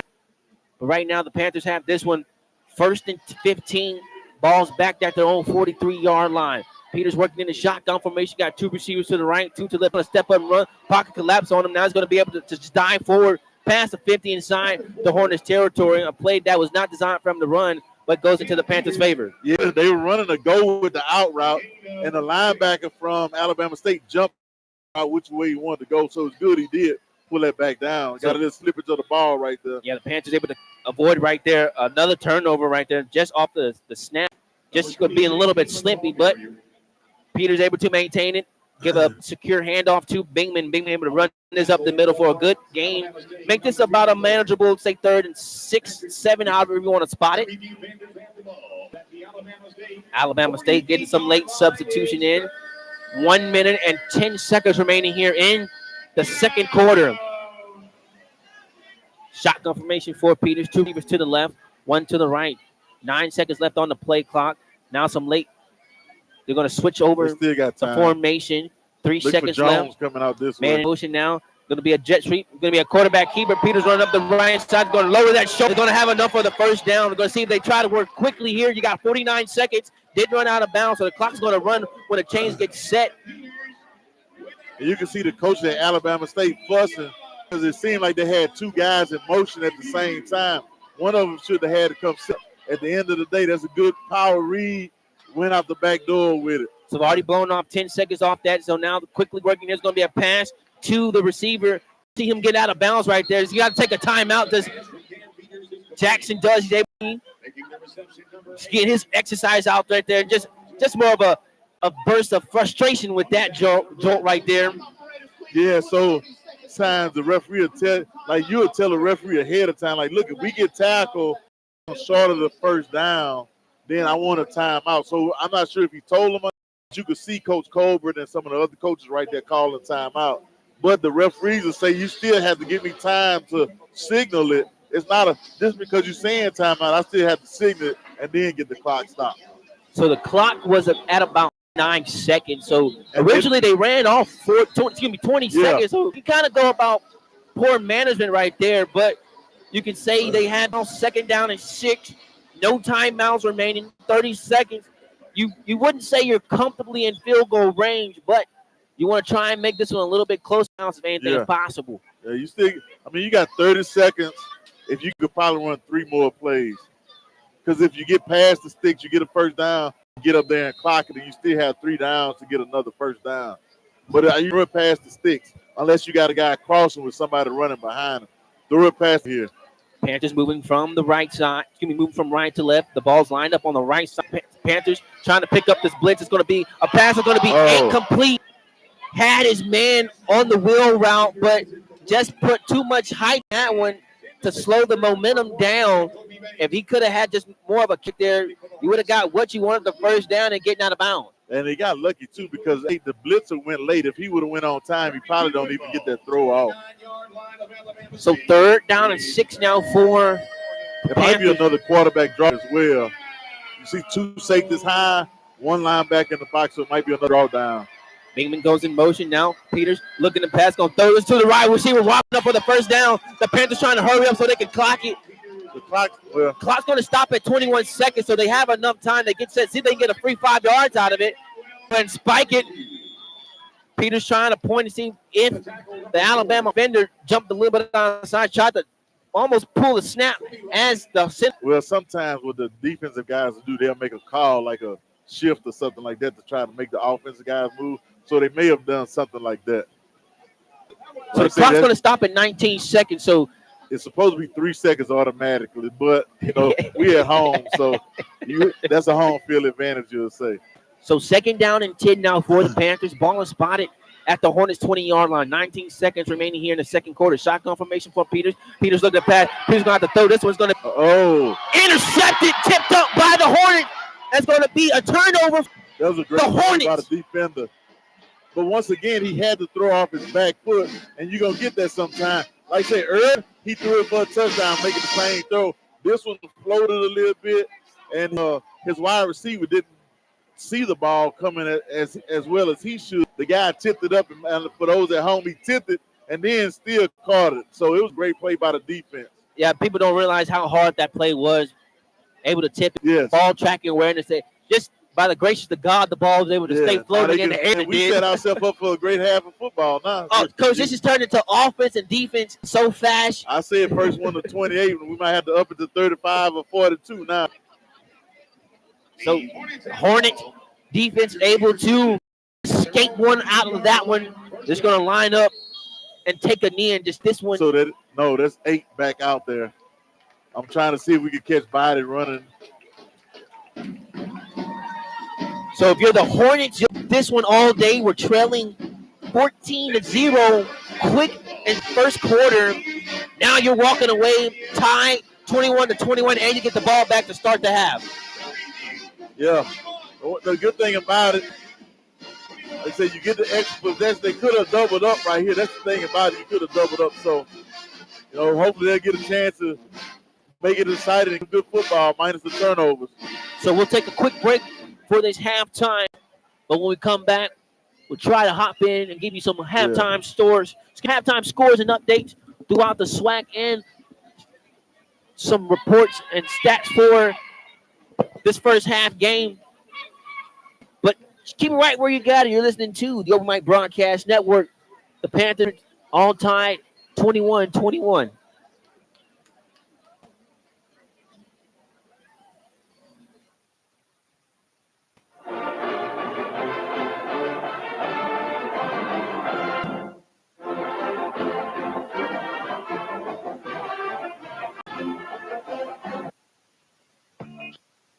Thank you for joining the presentation today. My name is Mike Prince. I'm also known as the Radio Guy, rating Open Mic Broadcast Network since 2002. There's a simple purpose and motivation for why I'm putting this presentation. I want to help people.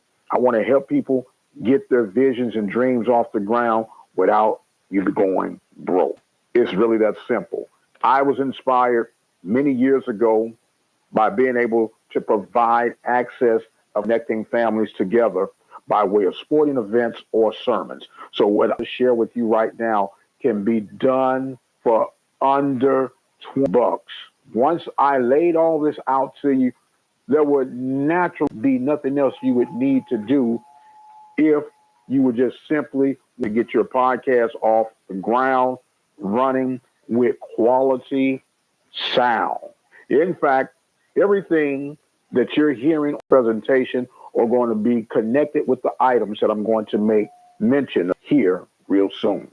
Tip number one, whatever it is you decide you want to do your podcast on.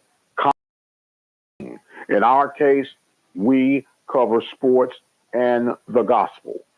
With Little League, Pee-wee football, high school sports, and collegiate sports, we have more than enough content to help us constantly have something to be done. Need I say anything else about the ministry? I'm a local pastor. I provide Bible studies as well, Sunday morning sermons available through our website. So to understand, content is everywhere. Another beauty about the content or whatever it is that you're looking to cover, 9 times out of 10, the content is free, hoping and praying that someone would look in their direction to help them tell their story. That's what this is all about. It matters not what you cover. If you cover cotton, I guarantee you, if you have an interest in it, someone else has an interest in it. If you like crickets, the same holds that. Whatever your content is, I guarantee you there's someone within an earshot that will share the same interest that you have. So the content is everywhere. The next vital thing is consistency. Whether you're going to have your show come on monthly or daily, whatever day you choose, whatever time you choose, you make sure that you are consistent with your delivery. A lot of people get hung up in how long should the program be. The program goes as long as you have content available. Don't force the issue. If you have 5 minutes of content and it's good quality content, so be it. But don't think that you have to have 30 minutes, 15 minutes, 6 minutes, 120 minutes. That doesn't matter. Just make sure that you have the content and make sure that the content is consistent. Your schedule is very important. If you're going to come on Fridays at noon, you make sure that Friday at noon, you're there with your face in the place. You make sure that whatever your schedule is, you stick to it. Another thing, in the case of live delayed, a podcast is a delayed broadcast. In our case of sport, we do a lot of live sporting events. We also do a lot of delayed sporting events. And there are pros and cons for both of them. The quick pros of doing a live versus a delayed sporting event, you're getting it as it unfolds right there. We get it, got there, been there, done it, have the t-shirt to prove it. But the pros to a delayed broadcast is you control the flow of the broadcast. And a very simple tip, when you're doing this, you don't need expensive mixer. You probably are listening to this presentation on a device that you can use. That's your cell phone. We're going to get into that in a few moments. You control the flow. Once you have the content flow in the event of a live broadcast for a football game, we know that there's halftime. We know that there are timeouts, this, that, and the other. You might be a novice, no support, no sponsorships. Using this technique will help you down the road. Here it is. At any pause of the action, simply hit the mute button on your phone. The mute button on your phone is an indicator when you go to the editing process of how you need to cut for your content to be one seamless stream audio. For example, at the end of the first half of a football game, you'll pause or hit the mute. You hit the mute, gather up and tally your stats, give a report on what the halftime stats are, hit the mute button again, second half. You then go, unmute, start the second half of play, and let the game continue. Once you get done with your broadcast, you go download it, fuse it all together, bingo, you have your presentation. It's really that simple. Here's an idea for you if you are one that really, you like this, but you don't want to spend 3 or 4 hours it would take to cover a football game. Here's one just for you. You can simply develop rapport with your local coach, with a regional coach, or even a national coach. Do interviews by way of phone using the very tools to share with you. You can capture the conversation using the software of your choice. We'll break that down in just a minute. You have your show ready to go. If you're not into the sports, you might be into politics. You can do your local government.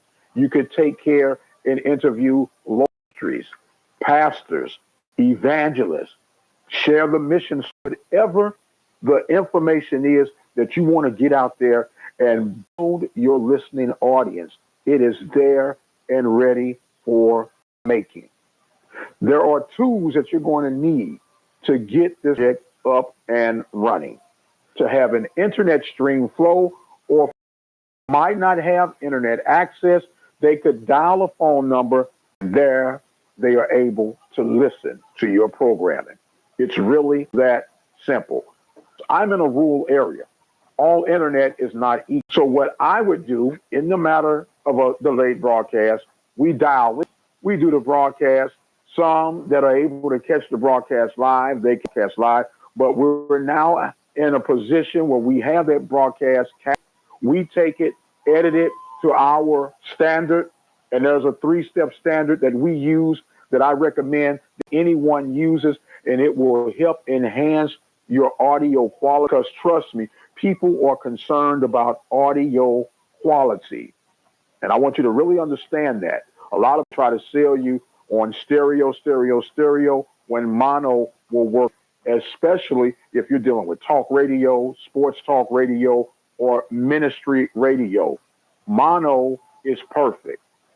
3 steps that we highly recommend that you use with the editing software: noise reduction, compressing, and normalizing. In that order: noise reduction, compression, and normalizing. That balances out your audio regardless if a phone line, regardless if you're using a lapel mic in open air space where you get all that background noise.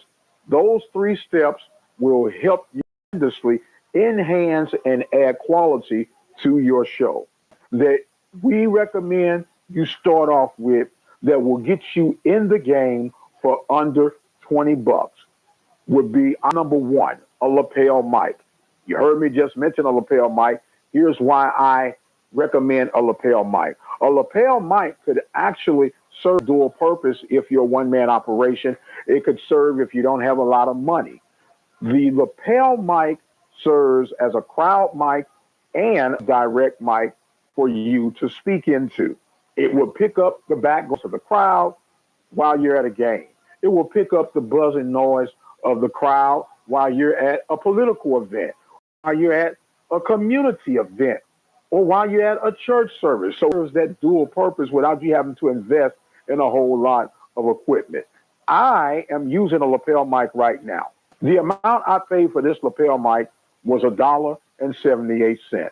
I am going to say you could find a lapel mic for $3 or less on eBay, on Amazon, on eBay, wherever you can do online shopping in those type of venues. I almost guarantee you be able to find a lapel mic for $3 or less.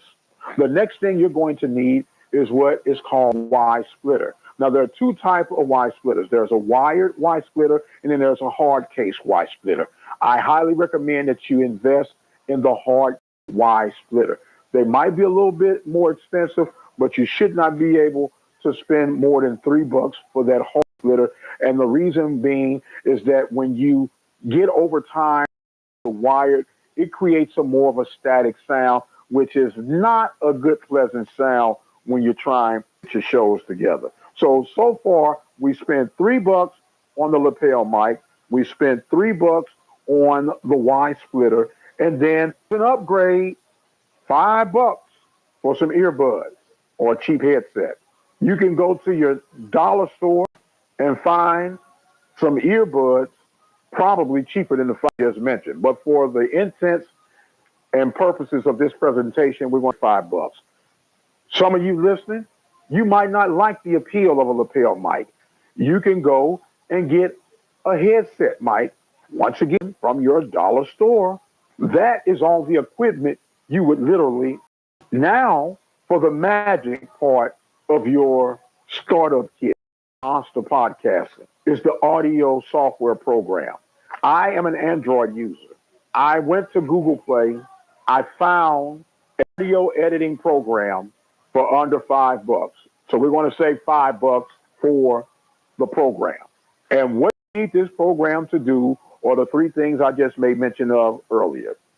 It needs to be able to noise reduce, it needs to be able to compress, and it needs to be able to normalize. I prefer the M method because we do talk shows and sporting events.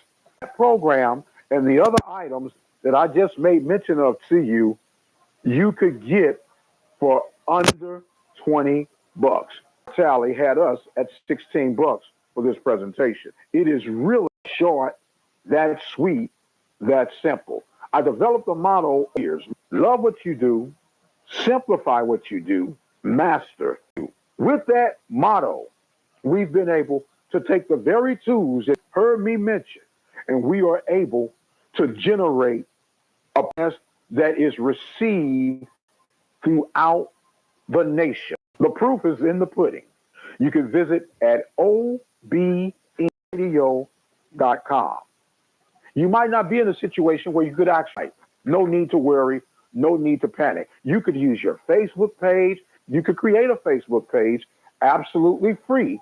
You could use Twitter. You could use Instagram, or you can even use YouTube. YouTube is an option that could help spread your content. Everything that we made came out to $16, if not less, definitely less than $20. And you could be casting today. It doesn't take $15 worth of equipment. It doesn't take $500 worth of equipment. It doesn't take $100 worth of equipment. I hope this information was enlightening for you. I hope this information was inspirational for you. If this information was of any value to you, I would encourage you to stick around and reach out to me by way of Twitter at The Mike Prince Show. I am the radio guy, Mike Prince. Thank you for joining us. You guys be blessed And until the next time, we'll see you on the other side.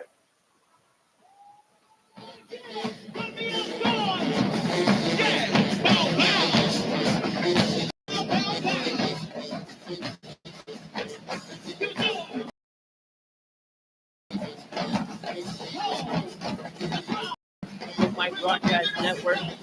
About 4 minutes and 50 seconds until halftime is concluded. With the halftime stats from first half between the Panthers and the Hornets. The Hornets total 190 total offense, had 79 of those being passing, 111 of those rushing, committed 2 penalties for 10 yards, had 9 first downs, 1 of 3 third down conversions, converted their only 4th down, ran a total of 26 plays in that first half. For the Panthers, yards of offense, 79 of those coming from passing, 161 on the ground. The Panthers have also committed 2 penalties for 10 yards, picked up 15 first downs, 6 of 9 on third down conversions. They have converted successfully on their 2 fourth down conversions and ran a total of 46 plays in that first half. The Panthers do have 2 turnovers in the first half, while the Hornets only committed that 1 turnover that ended off in points for the Panthers. But our score here, 21-21. The Hornet opening kickoff to start the second half of play. But keep it right where you got it. You're listening to the Open Mic Broadcast. Right back for the second half between the Hornets and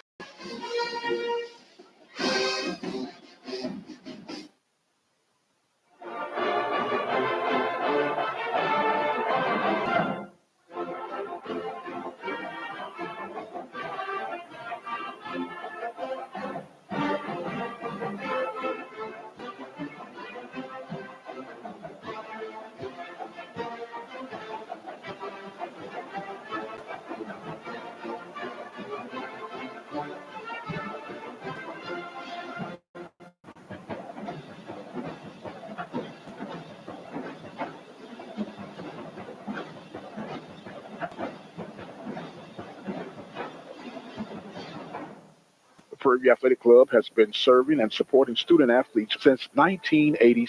This group of volunteers believe in supporting and the motto that produces productive people. For more information on how you can become part of this winning team, simply dial 936-857-5817. Time you support the Prairie View Athletic Club, you are supporting Prairie View Athletics, and it is also tax deductible. So once again, for more information on how a member of the Prairie View Athletic Club, simply dial 936-857-5817. Who you rooting for? PVU. How you doing? This is Dr. Mike Prince with the Open Mic Broadcast Network.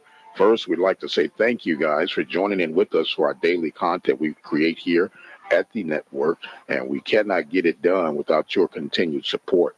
And we are now in need of your support for our listening partnership drive, which starts from September 1st through the 30th to help us continue to build the necessary tools and training guide through the broadcast coverage. We are extremely proud to be partners with Waller County, Texas for sports broadcast coverage since 2002.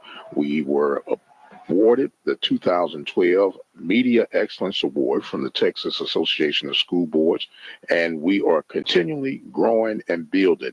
Our network has contributed to many college students building and ending their careers through our training for jobs and internships in sports media market. We have a simple here at the Open Mic Broadcast Network. Love what you do, simplify what you do, master what you do. With those 3 elements involved in our movement, we take pride in teaching the principles and the technique necessary for a successful career in media. We provide real-time, on-the-job training for our student broadcasters, which help propel them various of this sports media market. Help us continue to give the gift that keeps on giving today. You can visit at obnradio.com. This is a great opportunity for you to continue showing your support for us here at the Open Mic Broadcast Network while helping continue to provide the integral things.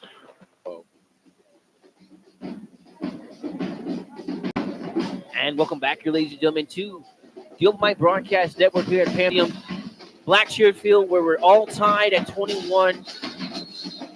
Alabama State Hornets and the Prairie A&M University Panthers. Right now, the Hornets are going to be down a man. Their quarterback looks like is going to be able to return back into this contest. Coach, that's Body. Didn't see him warming up on the field as the team made their way out. Yeah, you hadn't seen him so far, but oh man, what's gonna happen? I remember one year we played him in Montgomery, and Tavares Jackson, who ended up going to the NFL. We had him out for a while, and then I remember Coach Sewell coming on here and say, "Coach, he's warming up." And they had taken his helmet from, and he came in, and they ended late. But I tell you what, we put some pressure on that joker that day. But it was one of those, we put some hits on him and thought he wasn't coming back in. So we'll see what happens once the ball is kicked off. And also, too, you got to pay attention to the quarterback play for the Panthers. Does Tremaine Jackson make early switch up at quarterback to give his offense a new boost as this ball is going to bounce and kick out of bounds? Body is slinged up, so Body will not be making his way back into this one unless he just gets a hold of Michael Drew. Man, I don't know. He needs some of that late night church oil or something like that. But man, I feel bad for a kid like that because every year he played, his season has almost ended in injury. So hopefully he'll be able to come back. He definitely a spark for him. Now they're going to really have to rely on that ground game, and you can stop the run on the way to the quarterback. So the Hornets are going to have this moving from right to left. It's going to be a handoff to the running back. Works, goes for some inside zone right there. You gotta attack the edge of that defense.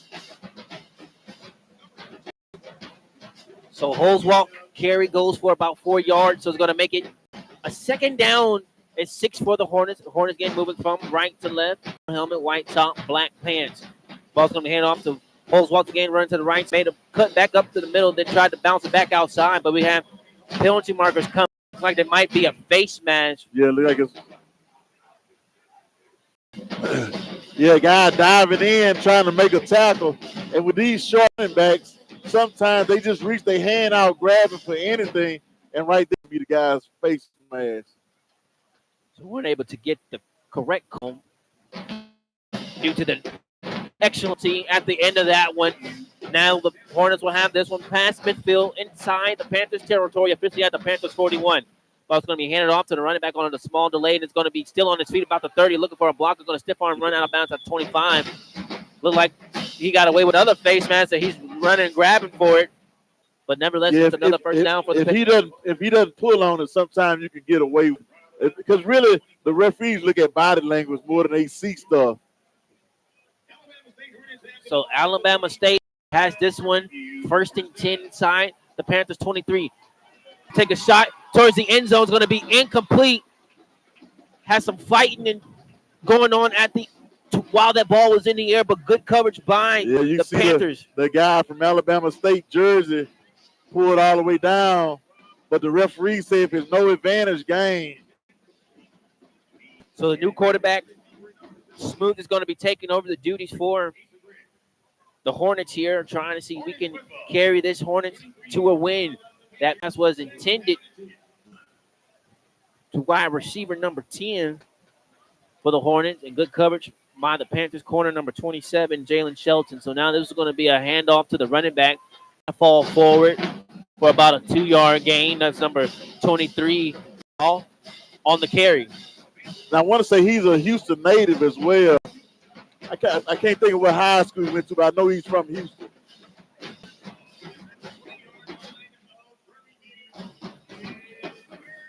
So 3rd down and 7-4. The Hornet ball is spotted at the Panthers 20-yard line. Smooth getting the new play call. They can't. The guys are saying they can't hear. So Smooth looking to pass. Smooth's going to be incomplete. Ball was behind the intended receiver, number 17, Greg. And he threw the ball to was the one that was complaining about. And he still. Now they get the warning. Yeah, they don't get that play back though. You know, you can see those guys complaining about the call and the ban. That's a catchable ball. And if he catches, he probably scores a touchdown. So worry about what you can handle. So it's going to be a 4th down and 7, and Eddie Robinson is going to bring out the field goal unit to attempt this. Prairie View better be careful right here. Up, and it's down the middle. Good. So the 37-yard field goal is good, and the Hornets are able to take their first lead in this contest. Now the score of 24-21. If you're the Panthers, you can take that as a win, Coach. Like the Hornets were driving down and finishing the first drive. Yeah, you don't want to give up that much of any scores on the first drive, but a field goal is better than a touchdown. So 12:46 to go here in the 3rd quarter. Hornets are able to put up points on their first drive. Now the Panthers going to have an opportunity to maintain their first position, but we'll take a quick break. Keep right where you got it. You're listening to the Open Mic Broadcast.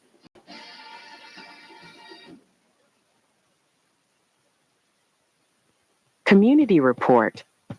Open Mic Broadcast Network. The voice of student athletics. Well, Community Report. Hello, everyone, and let's talk football because starting Wednesday, October 8th, 2025, the gridiron goes nonstop.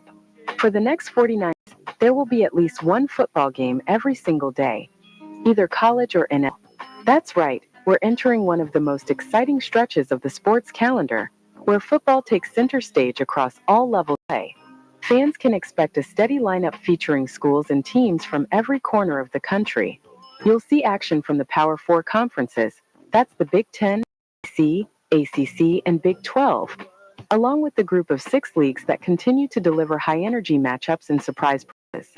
Those include the American Athletic Conference, Conference USA, the Mid-Mountain West, Sun Belt, and the Independents.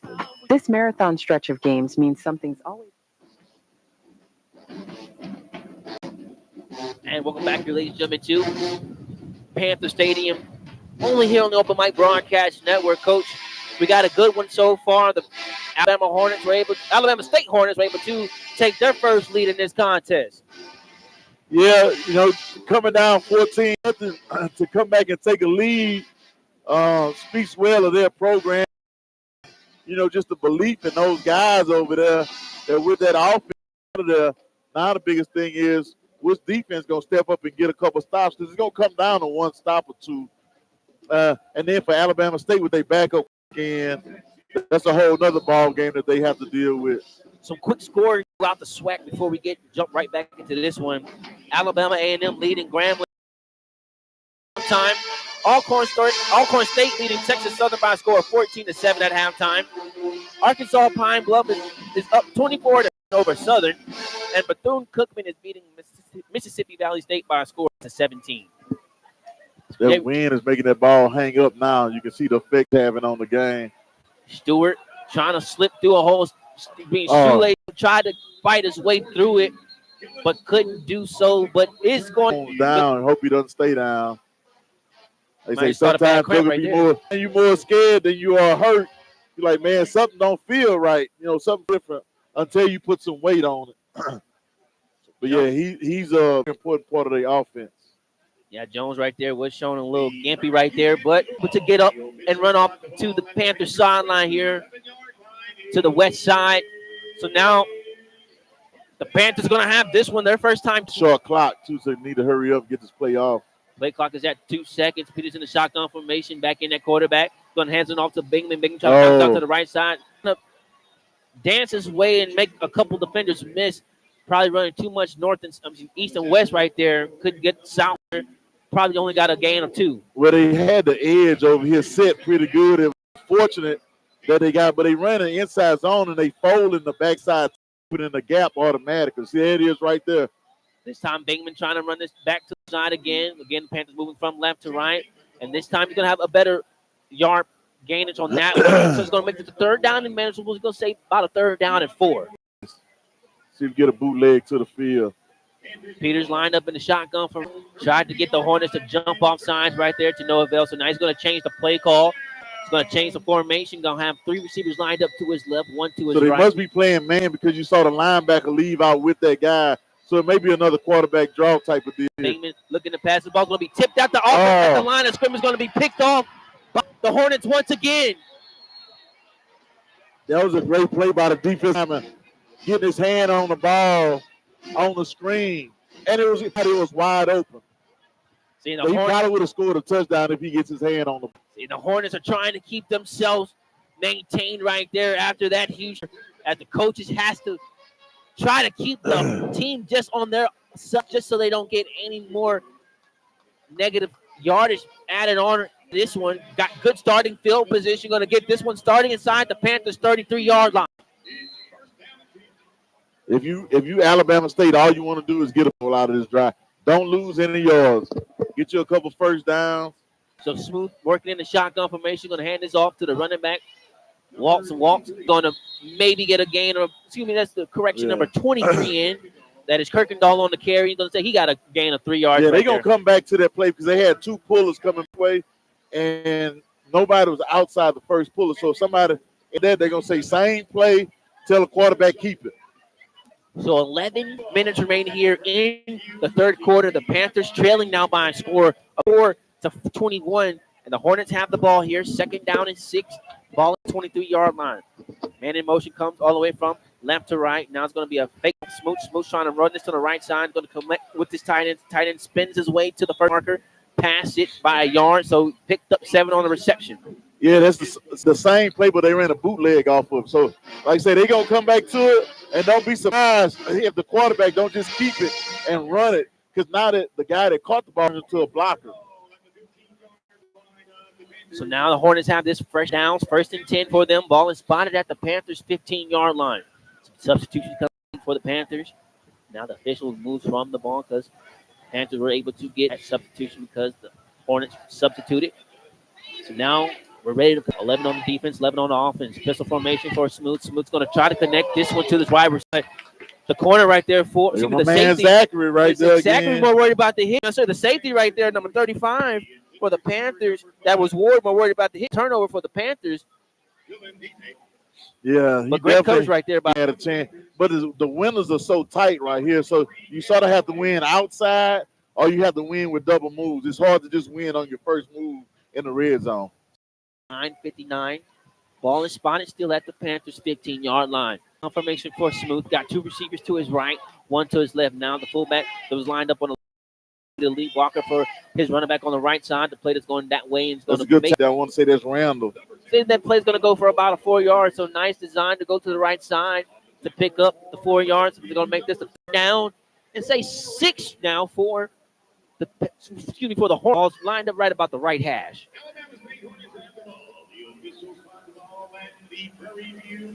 Right now, the Panthers need to get this crowd back into the game to help them out here.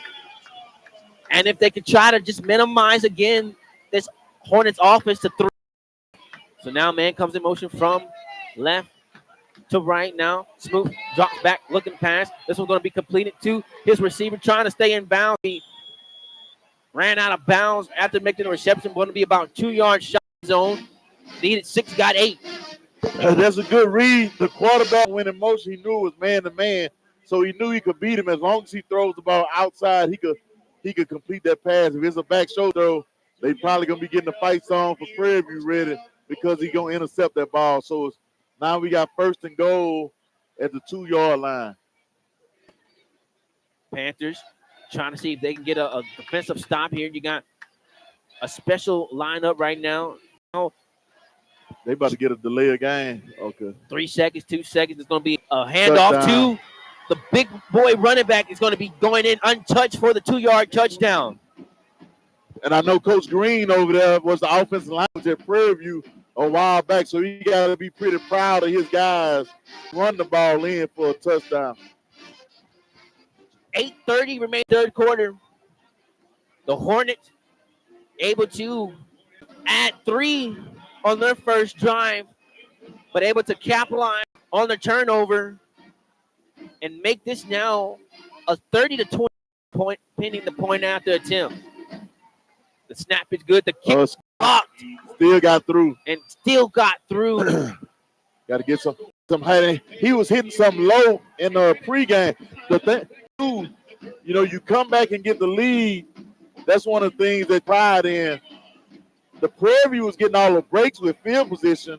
Now all those breaks that went their way are not going their way. So the thing is, man, just get a first down, settle down. Let's get points in one place. So let's get the drives back going. Let's get some good field position with a kickoff. Not turn the ball over. That's the key. Yeah, Coach, if you're the Panthers, of course you went into this game with a game plan for trying to cover body, but this time now you're having to change all your assignments trying to.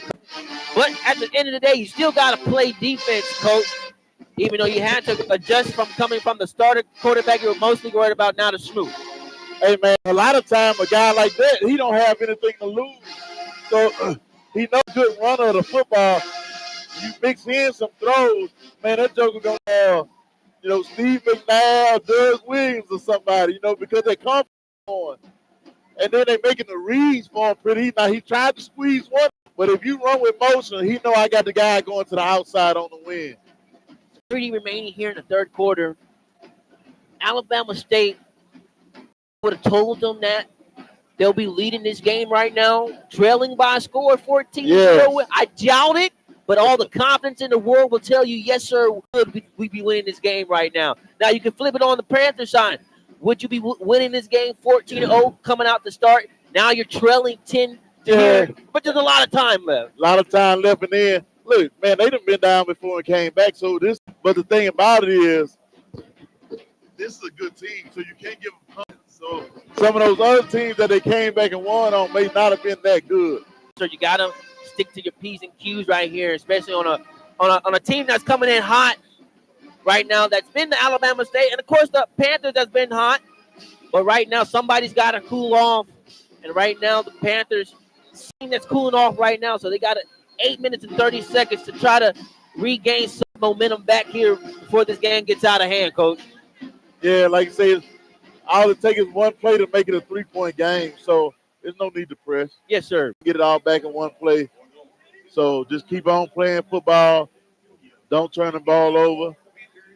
Let's see if they got Carter getting ready to come in at Peters.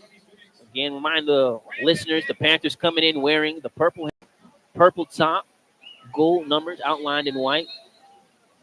Panthers going across the chest with a SWAC. Y'all take care. Gold on the left. White pants. Gold stripe down the side. That's going to be returned by Stewart. Stewart trying to run to the left side. This time he's going to just block it still on his feet. You see trying to punch the ball out. You see 27. A lot of guys think, you know, man, that's the person foul, but he's like trying to punch the ball. That's the new thing. Some guys, they not even trying to make the tackle. They just coming in and throwing an overhand right, and they hit the back of the ball because a lot of times when the ball is not close to the body, this part of the ball to knock away. So the Panthers are going to have this one moving from left, running at their own 19-yard line. Not the, I was going to say 18-yard line. I'm saying just about. Yeah, don't be surprised if you see a run or something just to settle Peters down. Give him a quick throw to the outside. So Peterson is ready to work. Shotgun formation. Oho comes in motion from right to left. Now it's going to be a handoff. Bingman Dentist now is going to try and make a man miss. It's going to be tackled at about the 30.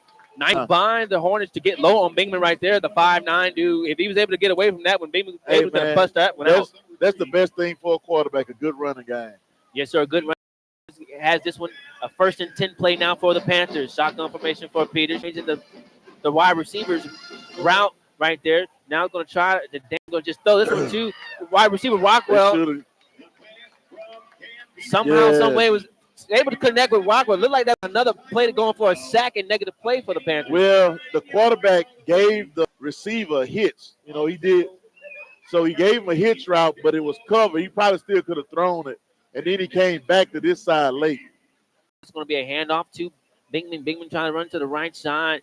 Yeah. Not well blocked right there by the Panthers offensive line. Just better pursuit by the defensive line by the Hornets to block that one, to block any holes for Bingman to get through.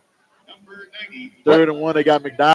The other thing that Prairie View has to be careful of is the blocking downfield, the pass plays beyond the line of scrimmage.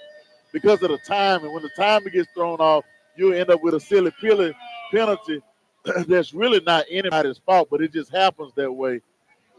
So 3rd down play. The Panthers tried to pull a fast one. They have time.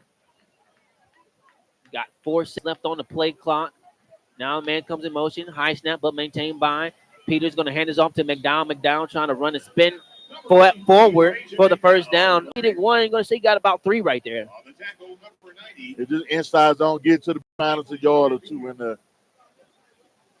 So you can see the Panthers off starting to settle down here in the second half. Putting together a good drive here. 10 now for the Panthers, working in shotgun formation for Peters. Peters going to hand this off. Now McDowell tried to bounce this back out to the left. Now it's going to come back up the middle of the field and just going to maybe get a gain of 5 yards right there. That's a hard 5 yards. Have some switch in the play. Got some late penalty markers coming in right now.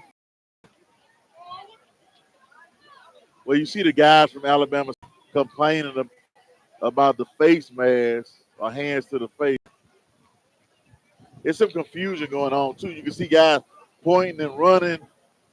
Like I say, one guy went and most 4 guys moved. It should be +1. That's what we.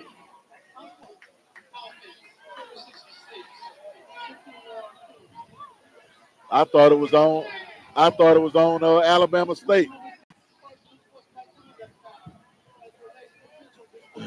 So it's always the second one that gets Yeah, caught. man, I saw one so bad the other day. A kid clearly threw a punch. The first guy, the second guy threw one back. And, man, I'm like, how they didn't see the first guy because it happened almost the back. And then this is a post-play penalty, so that's the thing. So the offensive lineman has to come step on the side to talk to Jermaine Jackson. And this one's going to incomplete pass.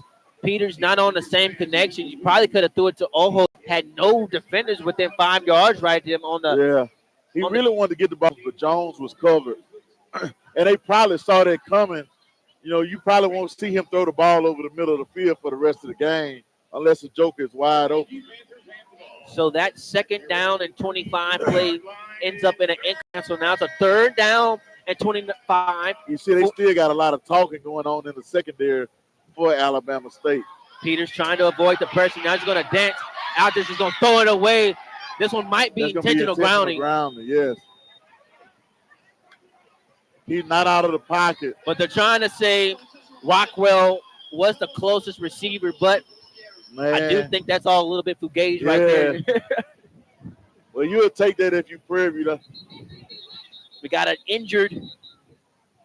Yeah, that was a guy that missed a sack that didn't look like he twisted his knee up a little bit. He slipped. Yeah, it's kind of an egregious look right there at the end of that one. And the thing about it, nobody hit him. So a lot of times, those non-contact injuries are the worst ones, we say.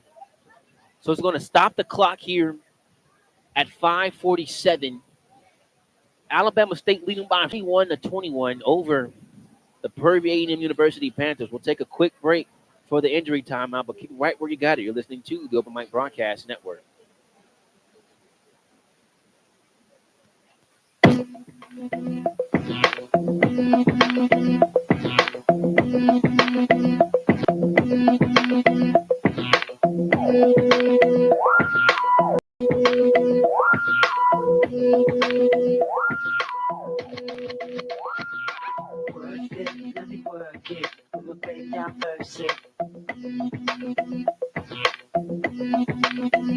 You got a big, let me search it. I gotta work, yeah.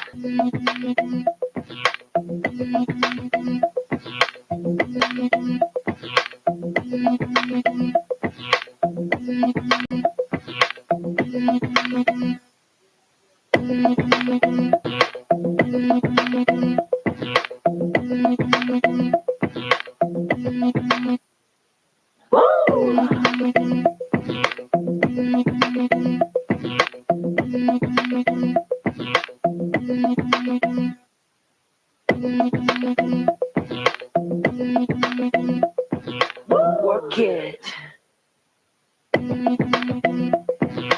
Worth it, let me work it. Go back down, flip it and reverse it.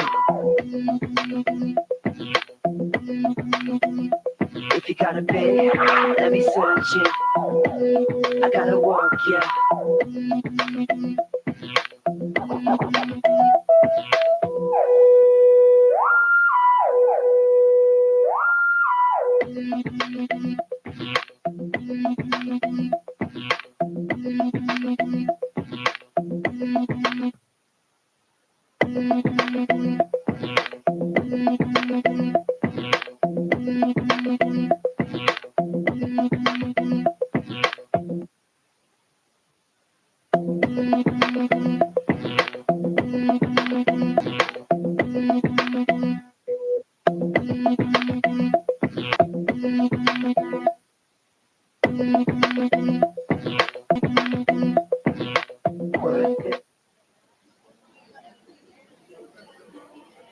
And welcome back here, ladies and gentlemen, to the Open Mic Broadcast Network, where the Panthers are trailing by a score of 31-21 over the Alabama State Hornets. That injured Hornet that was able to get off the field but needed assistance. That was the defensive end, number 54, Patrick Smith Jr., the freshman out of Birmingham, Alabama. Right now, the Panthers are going to have this one. It should be a 4th and 25, concluding the TB timeout / injury timeout here. 5:47 remaining here in the third quarter. What can we expect for the remainder of this contest, Coach? Alabama State to try to ground and pound, and Prairie View just to try to take care of the football.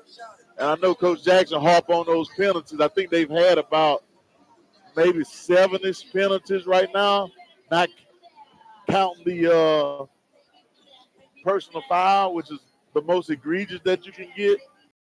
See, I say officially they say they got him down for four penalties for 40 yards just for right now. We'll see when that gets updated. But that was 8 minutes and 21 seconds ago when it last updated. Just like I said, to your point, just a penalty that came at the wrong time. Hornets able to capitalize on them. So back deep for the Hornets will be number 6. Harrell standing at his own 30-yard line. A.J. Harrell. Probably too deep once again. Kick for the Panthers will be number 48, Adam Atwell. Atwell trying to get a good leg into this one, but again. probably won't. Still too deep.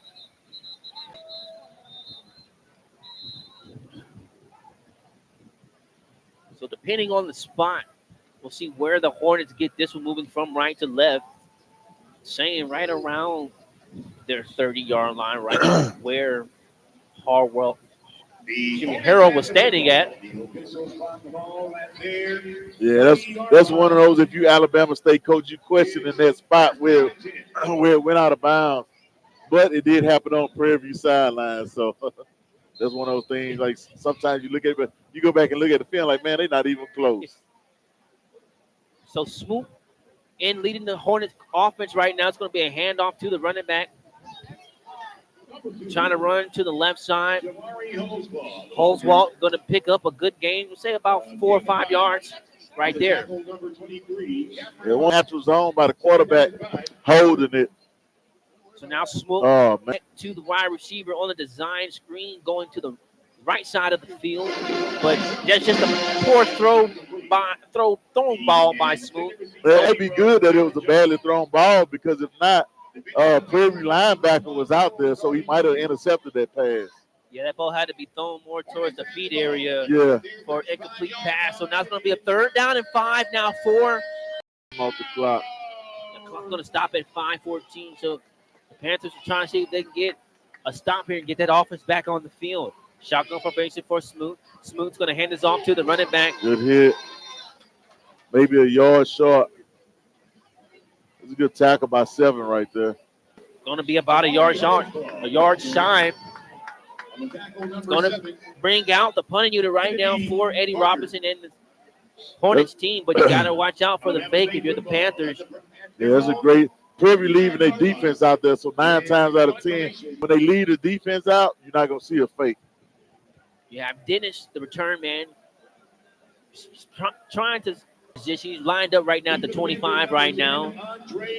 Now the punt. Going to be a high kick. They better get Dennis some going to fair spread. catch for it. And all righty.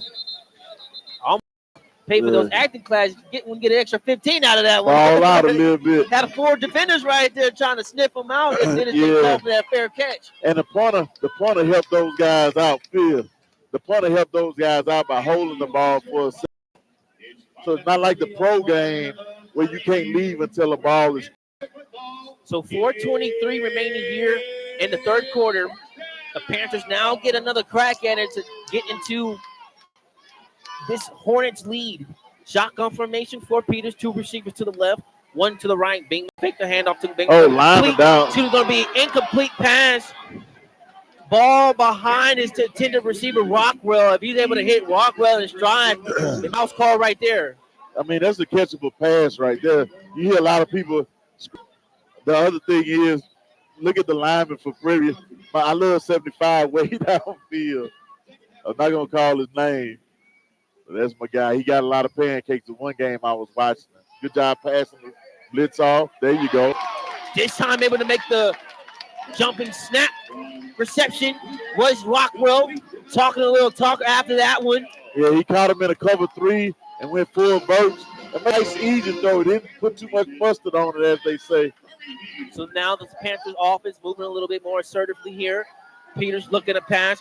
Packers going to come. He's going to take the sack. Nobody's open. All around by the Hornets. Yes. Looking over here to the sideline.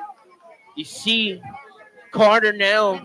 He's making himself a little bit more available and visible. See, they might kind of put him in, Coach. Yeah, he's standing right there. But like I said, if they really look at it, he had nobody open, and he was going backwards.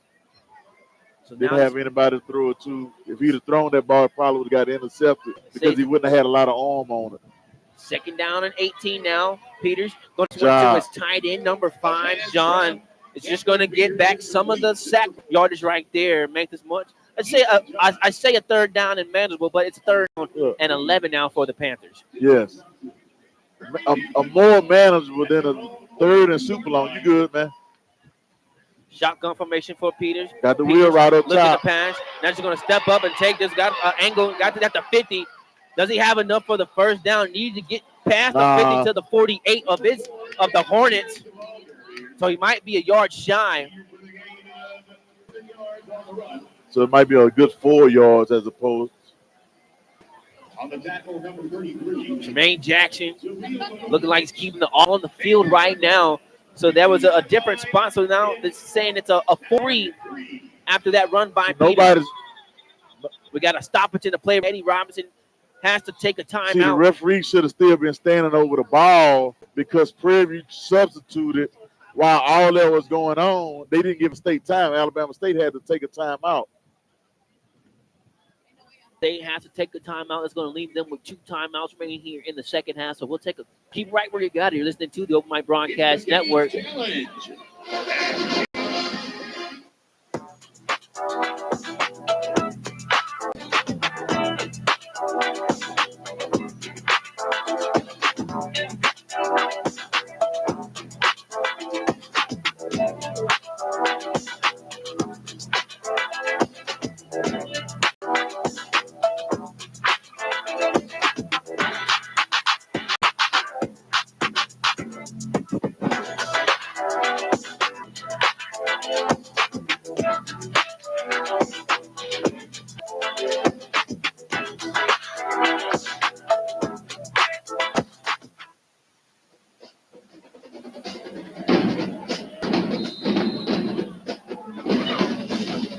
And welcome back here, ladies and gentlemen, to Panther Stadium, black shirt field. Panthers looking at a 4th down and 3 off on the field. It's going to be a quarterback keeper by Peters. Peters still trying to spin for the first down, and he's going to have enough for it.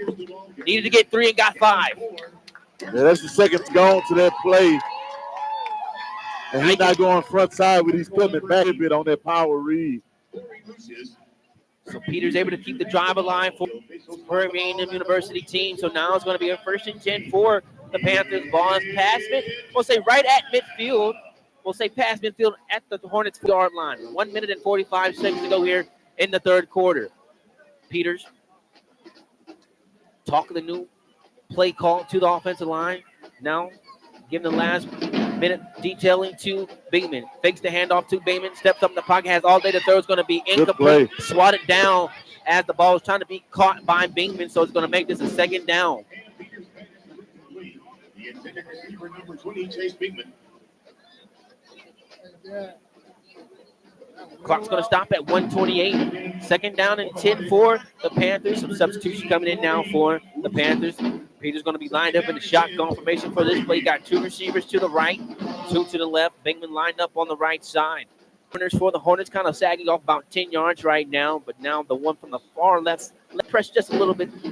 So now man comes in motion. Oho from left to right. Peters gets the snap. Looking at the pass, going to roll to the right. Pockets collapsing. Has an open receiver. He's going to throw this one downfield. A wobbly throw, and it's going to be intercepted. Oh, that's a great play. The ball slipped out of his hand. He had him open, but that was a great play by number 1.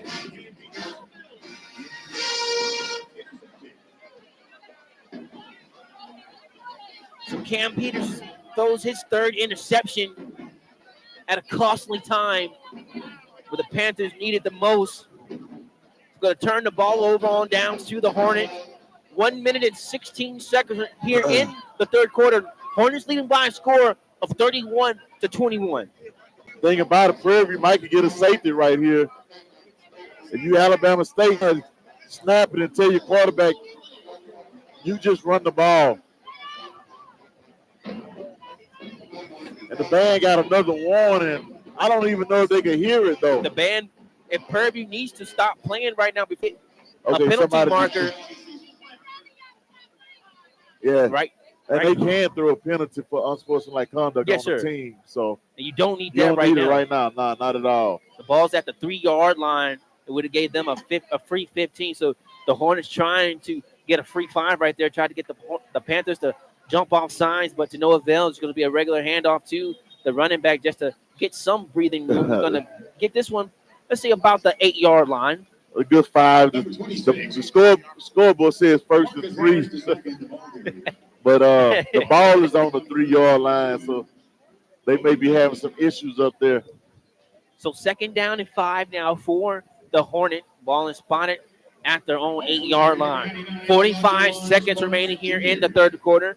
Have probably enough for 2 more plays, depending on how the Hornets go about things here. Man comes in motion, tight end from left to right. Now the fullback's going to go in motion, trying to be the lead blocker, run to the right side. It's going to be a running play designed to go to the left side. And he ran right by somebody. If he blocked that guy, he probably still running. Like, dude. But, you know, they really running a 2-man power with the tight end and the motion guy. But the motion guy just wasted himself by not blocking anybody. They should have got a lot more out of that play. So that Everybody will get the 4s up, baby. So that will take us to the 4th quarter, where the Panthers need every last minute of it to try to pull this one off. Hornets leading by a score of 31-21 over the Panthers. But keep it right where you got it. This 4th quarter could be a good one.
And welcome back here, ladies and gentlemen, to Joe My Broadcast Network.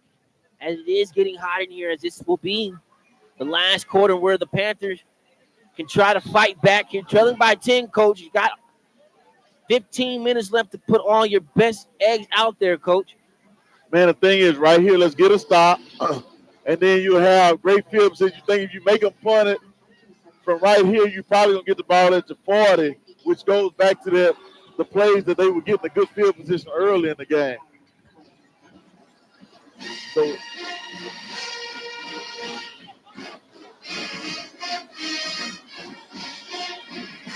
the Hornets were moving right to left. Will now flip the field, moving left to right. Can remind you, the Hornets come in wearing a gold helmet, white top, gold number, black pants. Panthers wearing purple helmet, purple top, gold number, white pants. Get some more scores throughout the SWAC and pay close attention to the late kickoff between Jackson State later on this evening, as they will be taking on Florida A&M. Supposed to kick off at 6 p.m. Alabama A&M beating Grambling by a score of 10-6. Start of the fourth quarter. Alcorn State beating Texas Southern by a score of 24-7. 2 minutes and 53 seconds to go in the third quarter. Arkansas Pine Bluff 38-14 over Southern. Just getting underway in the fourth quarter. Bethune-Cookman 35. Mississippi Valley State 20. End of the third quarter. Now, teams have made their way back out to the field. Once again, the official is having to warn the band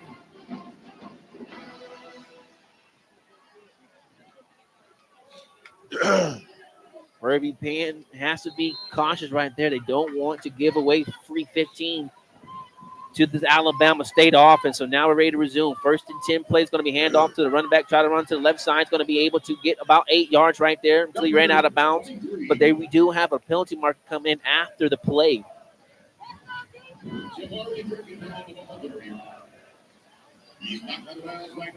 They got a hold maybe on the wide receiver, Alabama State.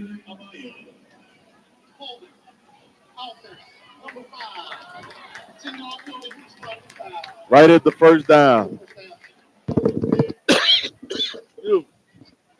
So it's pretty much just going to be just a replay him down just about here.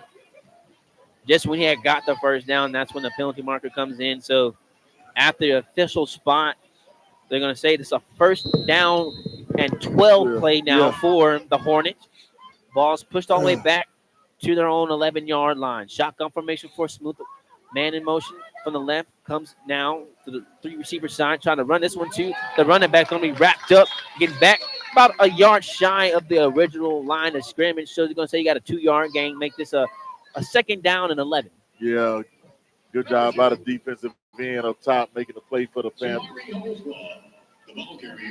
Second down and 11 for the Hornets. Some substitutions coming in for that Hornets offense.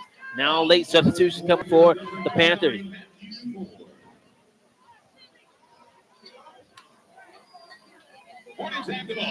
Now see, once the referee leaves, the Hornets don't have to wait. They should have snapped it while he was running off. Smooth's going to hand this off to the running back, trying to run this to the left side. You can see that defense trying to slip and pull that ball out. Yeah. But this time it's going to be a game that just goes for a yard. So it's going to make this a third down and 10 now for the Panthers, for the Hornets. See, the thing about it, when you know they don't have a star quarterback to make some throws for them, you can load the box and make them have to throw the ball. And they very comfortable. It's third and 10 for Smooth in his offense. Three receivers lined up to his right, lined up in the shotgun formation. Panthers are like they're trying to show some blitz here. Smooth now rolling to his right, sets his feet, going to complete this at the first down marker to his right receiver. Going to be tackled past the 25, officially at the 27.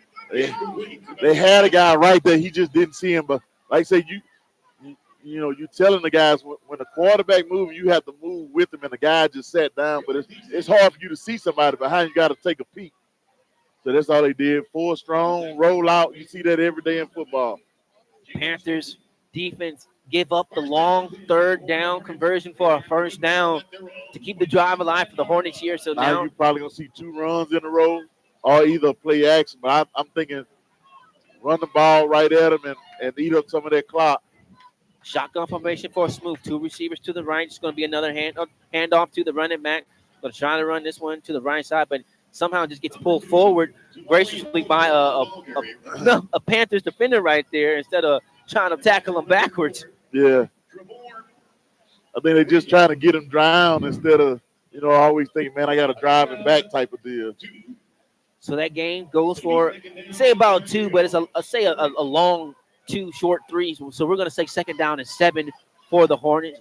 Smooth lined up in the shotgun formation. Got 2 receivers to the right, 1 to the left. Now man comes from right to left. Going to fake the handoff to the running back. Going to throw this out to the right, to the tight tackle. Going to have enough for the first down.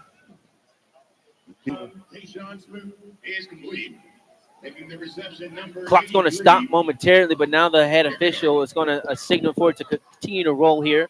11:45 remaining. And the thing about it, what they doing, all his throws are outside the hash, so he's going to be rollouts, bootlegs, different things like that. And if he doesn't have it, he can run the ball. He's a good athlete, so they just trying not to make him read the whole field. Yes, sir. Trying to simplify the game is Eddie Robertson for his quarterback. Smooth there just had to come in to relieve their quarterback Body, who went out with a hand injury from scoring a touchdown earlier to get his team back into this game. As this is a handoff, goes to Kirkendall, and Kirkendall gets a nice run for it and ends up getting a handstand at the end of it. Yeah. Looked like the touchdown celebration of the guy to the handstand or whatever, but it's a good run. So good drive together here for the Hornets. The Hornets just trying to ice this one here. They can at least come away with 3. I wouldn't say it's over with, but you can give themselves a little bit more breathing room. Yeah, you almost may want to like your 4-minute offense. We don't need – see, they're not in a hurry to snap the ball, so they probably wait until 6 seconds left on the play clock before they snap it. Play clock's at 5 seconds, 10 minutes and 35 seconds on the game clock. This ball's going to be handed off to Kirkendall. Kirkendall tried to slip through to keep his hand on the ground. Backfield. And that's the one again where, once again, we're talking about that Prairie View used their corners for run support. So he didn't have a wide receiver threatening them downfield. So once you see anything and you can trigger and go make a tackle, which he did. Wasn't the best form tackle, but he made the tackle. Anyway, to get the job done. Yes. So that Kirkendall goes for 1 yard. So it's going to be a 2nd down and 9 now for the Hornets. Hornets is taking off as much time as they can on this drive here. Shotgun formation for Smooth. 2 to the right, 1 to the left. Man, motion comes from right to left. The exact same play this time. Quarterback keeper by Smooth. And this time he's going to maybe get about 3-4 yards on that run. And let's think about it. You got him to the edge. Your guy not open. You get a few yards, get down the clock, still running, and you didn't turn the ball over. Substitutions coming in now for the Hornets. The Hornets just whipping the play out. The formation now, the strong side will be on the left side now. 2 receivers, 2 Smoot's left, 1 to his right. Got a few Panther fans trying to make some noise, but not enough. Panthers need as much as help they can get. This ball's going to be handed off to the running back. Makes a defender miss and cuts back up. Might be 4 down territory, too. Yeah, Holzwall gets this and makes this a 4th down and say inches, but say 1. A good yard. So you can say that's a successful drive right there for the Hornets. They took some time off the clock, got a few first downs. Now they may be able to pin the Panthers back deep. Hopefully, well, not say hopefully, but for the punter's sake, hope we don't shank the punt again. But that's what you look for if you Alabama State, a good punt. And then if you Prairie View, you hoping for a snap over his head or something like that. It's time to snap to the punter. Watch Number out. 46, Tuck. Oh. And this time is going to bounce and go into the end zone. That guy should have ran and put his feet on the goal line and then turned around so he could stop the ball from going in the end zone. So the Panthers are going to get another crack at things, trailing by a score of to 21 with 8 minutes and 25 seconds remaining here in the fourth quarter. Still have all 3 timeouts and the 2-minute timeout left. So the Panthers have to put something together this drive, or you can almost count this one over, Coach. Well, it depends on how long the drive takes. You know, college football with the extra timeout that you get, ball stop. They don't have, like I say, they're not gonna score 10 points on this drive alone. The most you can get is 8. That's the most you can get. So we'll take a quick break while they receive extra preparation for this TV timeout. But keep right where you got it. You're listening to the Open Mic Broadcast Network.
And welcome, ladies and gentlemen, to Panther Stadium, Blackshear Field, here on the Open Mic broadcast.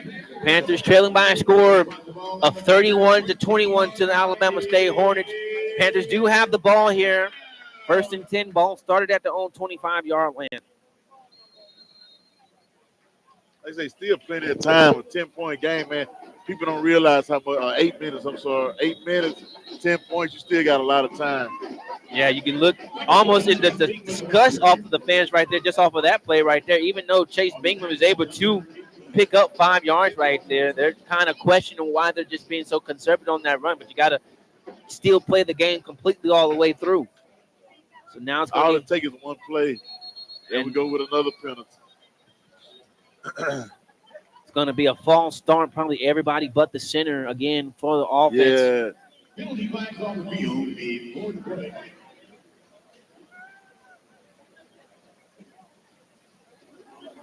All start.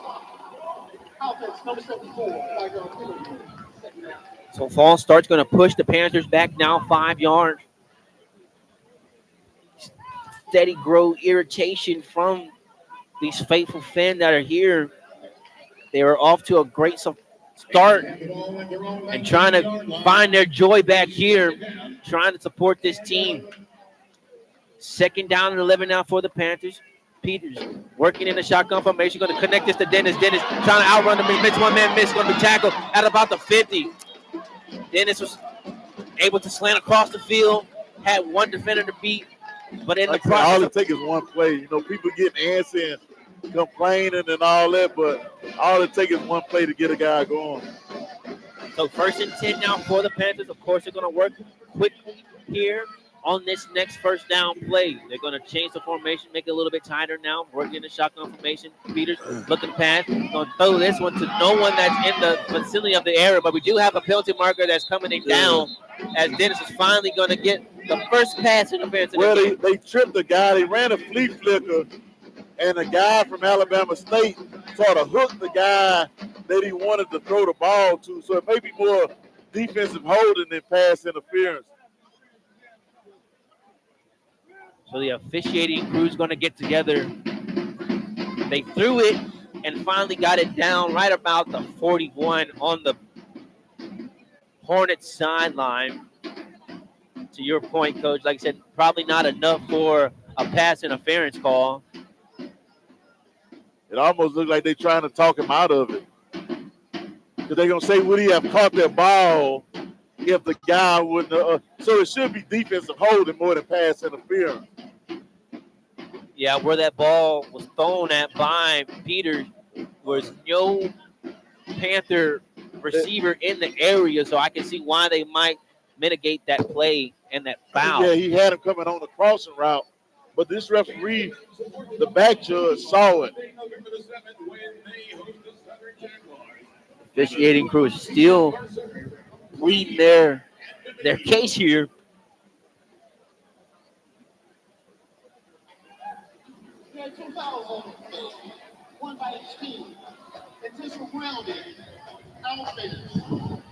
Which is the correct call. But wouldn't the offensive, the pass interference come before the? And see, that's the thing right there, man. If he don't get the pass interference, it's not intentional grounding because he threw the ball where he was expecting the receiver to go on the crossing route. Yeah. No, I'm saying I understand what you're saying. So now it's going to make this a first and 10 I understand after it's all said and done. I understand what Officially you're saying, now Bob. at their That's why they own called it. 49-yard line. Right there. 7:19 remaining here in the fourth quarter. Peters working in the shotgun formation. Got two receivers to the left, two to the right. Now Bigman comes in motion from left to right. Peters looking to pass, going to throw this one. Just not on the same page with his receiver. Yeah, Dennis right there. The receiver should have sat on that. He went inside, which threw the quarterback off. Everybody always think it's the quarterback, but that was the right read because the inside receiver went in. He's supposed to sit. So clock's going to stop at 7:14 after that incompleted pass. So second down and 10 for the Panthers. Two receivers, two Peters right, to his left. Bigman lined up on the right side of Peters. Peters gets the snap. Looking to pass. Be a design quarterback running up the middle. Looking for his blockers. Now going to take this and going to be past the first down mark inside the Hornets territory. Officially at the Hornets. You say on the 35-yard line. Yeah, good job letting everything spread out. Now Panthers working quickly here. Shotgun formation for Peters. Peters going to keep this one now. He's going to try to run forward for about a positive gain, about 5 yards right there. Good old pancake right there. That's some good acting right there. The clock should still be running. So you can hear the upset TV fan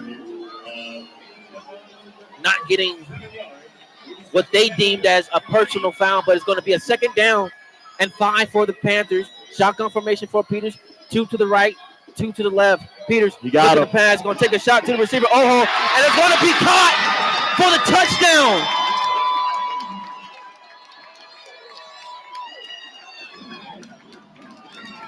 .29-yard strikeout from Cameron Peters to Ronnie Oho. And now this game has just got a little bit more interesting, Coach. As you can see, the head top from a spectacular catch and concentration by Rodney, Coach. Yes, good job on the switch release with the rear route. Didn't overthrow him, gave him a chance to go up and make a play. And the defensive back got lost on the switch route. He turned in the man, and the guy got behind him, which shouldn't happen. Like these guys outside down here. Point at the attempt is up, and it's good. So finally, these Panthers fans have something to give themselves more life back into this game. 31-28 is our score. Just like you mentioned, Coach, anything can happen. Now you still got 3 timeouts with a lot more time. You just need one stop from your defense.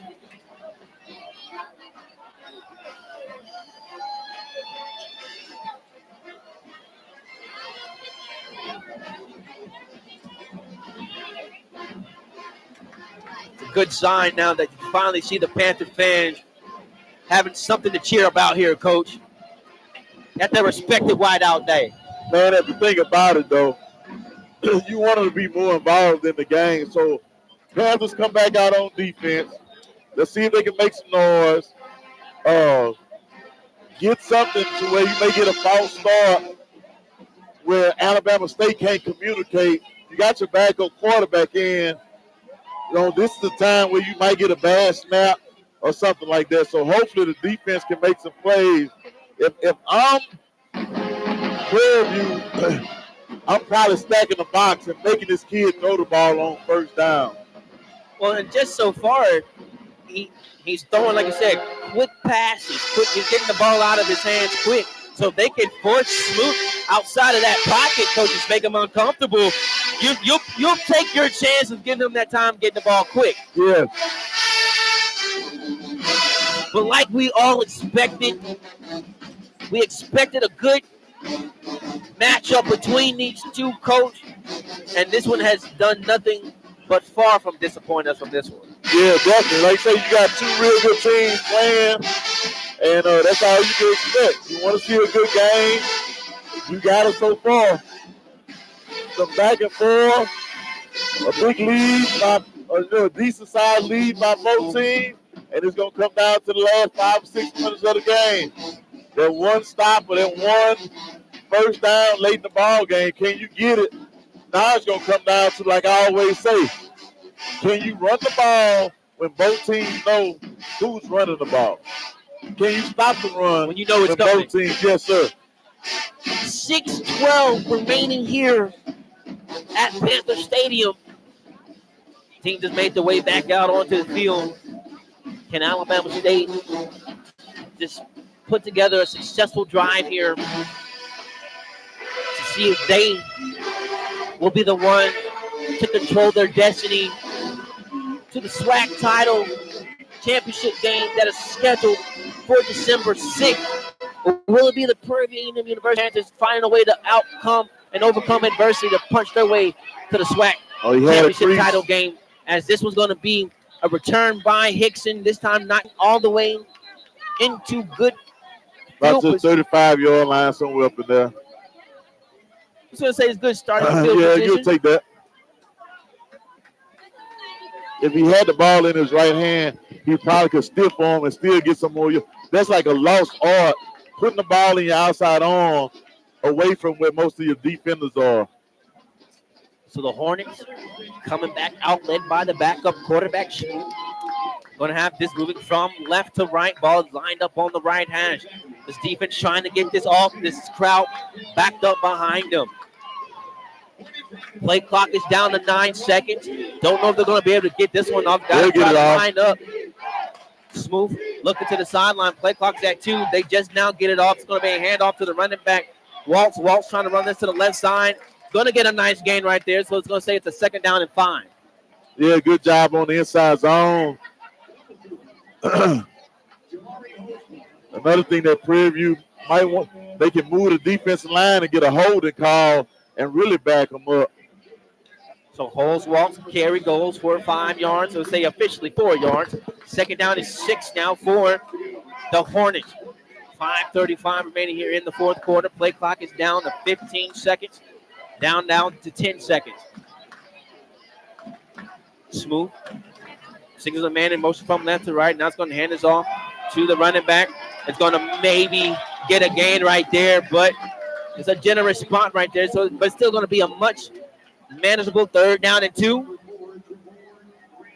Yeah, I wouldn't be surprised if they come back with the same play and had a quarterback pull it and go out the back door because side end crashed down. So they say Holzwall only got 2 yards on that carry. So 3rd down and 3 for the Hornets here. Ball is spotted at their own 41-yard line. Shotgun formation for split receivers, one to the left, one to the right. It's going to hand this off to the running back trying to get out of the tackle. And it's going to be about a yard shy of the 1st down. The Panthers would have loved having this one backed up. Would have been for sure for a tackle of loss. But now it's going to be all for a game of inches here. Yeah, I think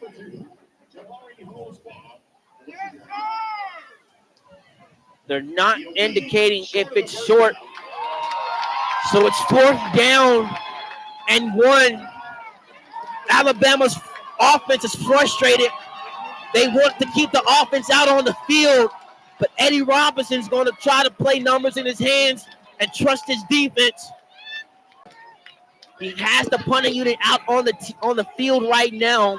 3:54 remain here in the fourth quarter. High snap, but able to be maintained by the punter. Gets a boot off to it, but we have a delay of game that's going to go against the Hornets. Not what you needed right there, because they were just able to pin what seems like the Panthers back down deep inside their own territory. Might have get back for an end zone for a touchback. Well, I think the thing is, Coach Robinson thought they were going to reset it because of how close it was. They just kept the clock running. So that 5-yard put is going to push the Hornets back. 4th and 5. We'll say 4th and 6 for them now.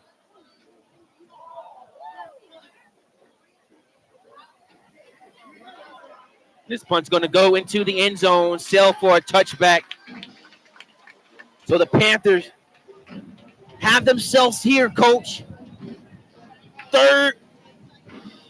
Fourth quarter, 3 minutes and 39 seconds remaining, trailing by 3.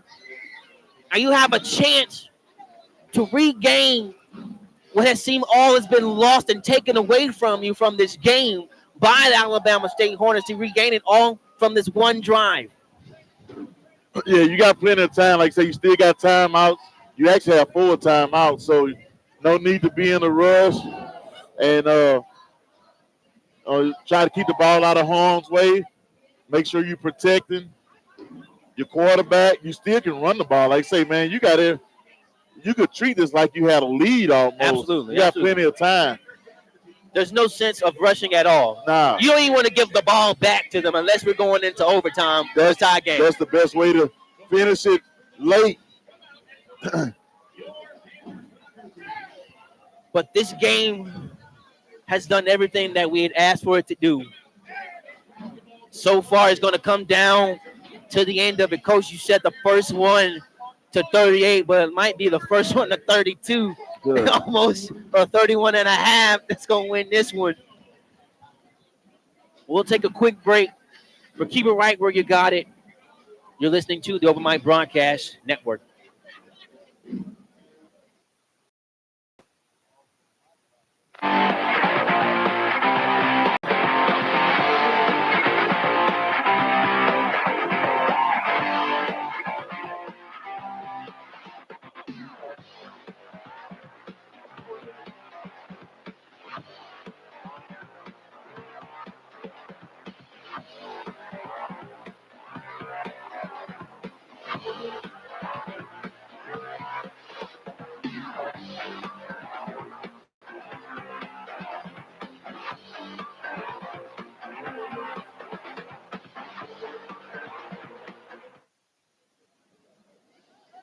And welcome back, ladies and gentlemen, to Panther Stadium, Black Shirt Field. I'd like to remind our sponsors, our listeners, that you can visit the OPN Radio website to listen to any recoverage of the broadcast that we bring to you here solely on the Open Mic Broadcast Network. We're resume back in to play here. This ball's going to be an incomplete pass by Oho, by Peters.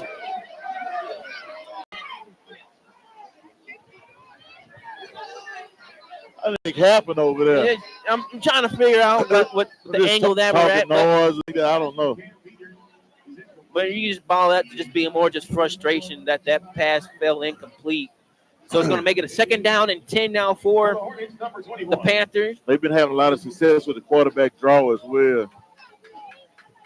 Ball's going to be handed off to Chase Bingman this time. Bingman's going to run this now to the side, and he's going to pick up a small gain of about 3 yards right there. We'll say it generous.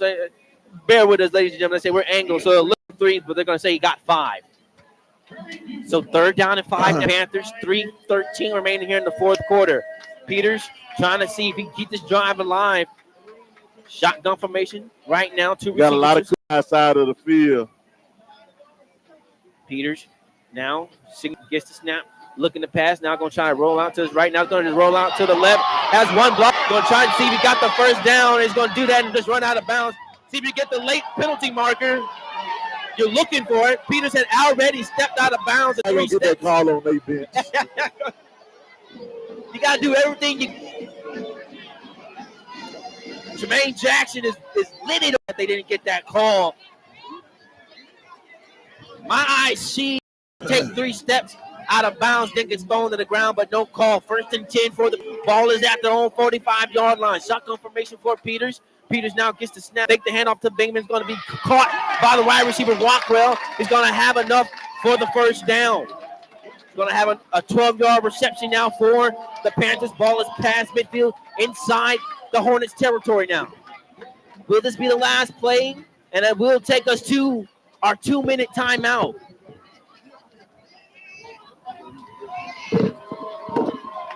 Minutes left here at Panther Stadium.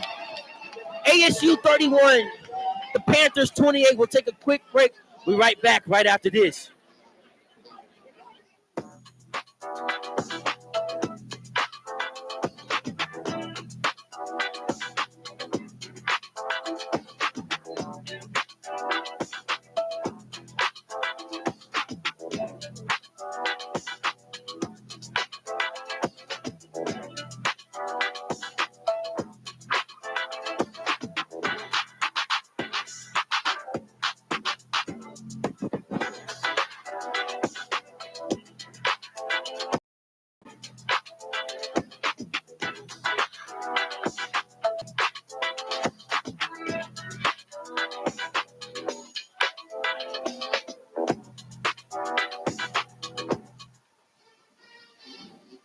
And welcome back here, ladies and gentlemen, to Panther Stadium, Blackshear Field on the Open Mic Broadcast Network. Getting ready to get out of this 2-minute timeout and the extended TV timeout. Give you some stats so far as we are in this game. Alabama State, 334 total yards of offense, 121 of those coming from the air and 213 of those coming from the ground. They picked up 4 penalties for a total of 25 yards, 18 first downs, or 2 of 9 on 3rd down conversions, running a total of 56 plays here in this game. Time of possession, 29 minutes and 5 seconds for the Panthers. 431 total yards of offense as of now, 128 yards of those coming from the air, and 242 of those 431 yards coming from the ground. Panthers picked up 45 yards, 24 first downs. They are 9 of 15 on 3rd down conversion, 3 of 3 on 4th down conversion, and have ran a total of 75 plays in this contest. And they have possessed the football for 27 minutes and 16. The Panthers have a total of 4 turnovers committed in this contest, 3 of them being by way of interception. And the Hornets have committed 1 turnover, being by a loss. And the Panthers are able to turn their 1 turnover into 7 points, while the Hornets were able to turn their 4 turnovers into 10 points. Now we're ready to set back into action. 1st and 10 play for Cameron Peters and this offense. 2 receivers to the right, 2 to the left. Going off to Chase Bingman. Bingman trying to run this to the left side, still running on his feet. About a yard shy of the 1st down right there. Good job inside zone. The offensive line getting great push right there. So 1:40 remaining here in the 4th quarter. The Panthers are just trying to get in enough field goal range, if not put a touchdown in this one. Shotgun formation for Cameron Peters. Got 2 receivers to the right, 1 to the left. Now gets the snap to Bingman. Bingman is going to run forward, needs to get a yard, and got the yard. Clock should stop while they reset the chains. Got 1:20 with 3 timeouts left in their time. You right at the edge of field goal range on the foot of your kicker. Ball's lined up on the left hash right now. Panthers moving from right to left. Shotgun formation for Peters. Now gets the snap. Looking to pass, going to throw a quick out route to the receiver. John, in and out of his hands, kind of coming in hands. That ball came in a little hot there. To be honest with you, it looked like his hand is locked up. You see, he's not able to move his fingers. I don't know if you could tell, but you see he went off the field. So I don't know if he broke his finger or something, or sometime with dehydration, your hands don't move. So he may actually have a hand cramp, but he's going to the tent So they let you know something wrong right there. Clock's going to stop at 1 minute and 6 seconds. One-on-one up top. Shotgun formation for Peters. I just see one-on-one up top. I'll be looking for that. So now this ball's going to go be a handoff. Tried to run a jet sweep to Ronnie O. Yardage. Push the Panthers all the way back to 36. Clock is at 54 seconds. Still not deciding to take a timeout here. Clock is at 46 seconds. You have 3 timeouts. Yeah. So now Peters just taking his time. Now it's going to come. Yeah. So it's going to stop the clock at 39 seconds. Kind of diving into that one timeout just a little bit sooner. Boy, there's a whole lot of jokers on here, but they got the best clock managers and play.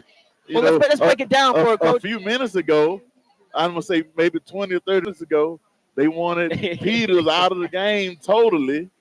What is he doing and all that? Then you come back and he throws a touchdown. Like, that's what he should have been doing. And he make a couple great runs. But, like I say, that's the fanatic in the fans, though. Like I say, as long as they're not saying anything derogatory directly to the players, I'm fine with it. But the clock managers and the play callers, anybody can call plays from up here. It's simple. Run it fast, Coach. Then look, if they don't the game with a few seconds left on the clock, that was great. Of course, the Panthers want to be saying that right now. Yes. But the Panthers kind of got to dig themselves out of a hole right here. It's a 3rd down and 16 play for them. Ball is spotted at the Hornets' 36-yard line. 9 seconds See if in here. Cam can extend the play and make a play. So the Panthers have 2 timeouts. Shotgun formation for Peters. Got 2 receivers to the now gets the snap. Looking to pass. Going to try to step up in the pocket. Going to try to find a receiver. Going to have this one and just throw it away. Oh, boy, this is a big play right here. They're saying it's somebody in the area. He rolled right. But, okay, yeah, he did have a guy in the area. 4th and about 15 right here. So, like I say, I don't know if you play quarters right here. Coach, I think you got to kick it here. No, that's about a 52 with a, I don't know, win. The wind kind of, I feel like it's blowing more towards out the south end zone right now. I feel it a little bit on my back, but early it was pushing towards our face. So, like I say, they need to throw something in the air and see what's going on. So they're going to talk things over here for the timeout. We got 31 here in the 4th quarter. Our score, Alabama State 31, Prairie View Panthers 28. Some scores. This is one of the games where you need some blood pressure medicine, a little shot of beer, a yak. I don't know what else. So now we get some scores going around the SWAC. Grambling is now leading Alabama State by a score of 13-10 with 1 minute and 1 second to go in the 4th quarter. Grambling has the ball at the Alabama A&M 41-yard line. Alcorn State beating Texas Southern by a score of 30-14 with 9 minutes and 24 seconds to go in the 4th quarter. Arkansas Southern 21, 6 minutes and 7 seconds to go in the 4th. Bethune-Cookman 42. Mississippi Look like they're Valley sending the State field goal team out. 34, 6:41. So they will bring out the field goal unit. Is this the freshman? To attempt what would be a 53-yard field goal. Man, I'm pulling Diego for Alfaro. old Diego. Got a timeout coming in. See, they should snap it and let him hit it. Just let him kick Just let him see how the wind is blowing. So Eddie Robinson Jr. is going to out here use the one of his last 2 remaining. I don't think you can call 2 in a row. It used to be you could just call till you run. I don't think you can do that. So, but the thing is, hopefully he calls it, and then you get a 5-yard delay of game penalty on him. So that might be.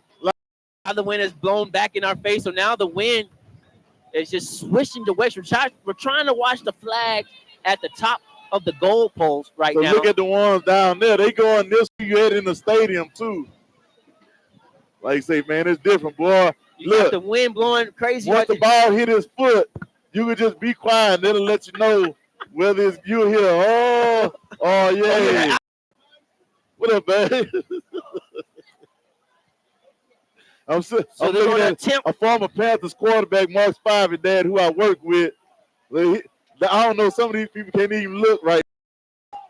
Come on, Diego, we pulling for you, baby. Old side. By Mr. Diego, will this at least have us Just going? let it be long enough. Like my coach say, if you're long enough, you got a chance. Snap is down. The kick is up. Short. Kick is going. The kick is no good. God, dog, boy, that was close, man. Kick is no good. That was close. It was long enough. A little in, we talked about the wind pushing to our face.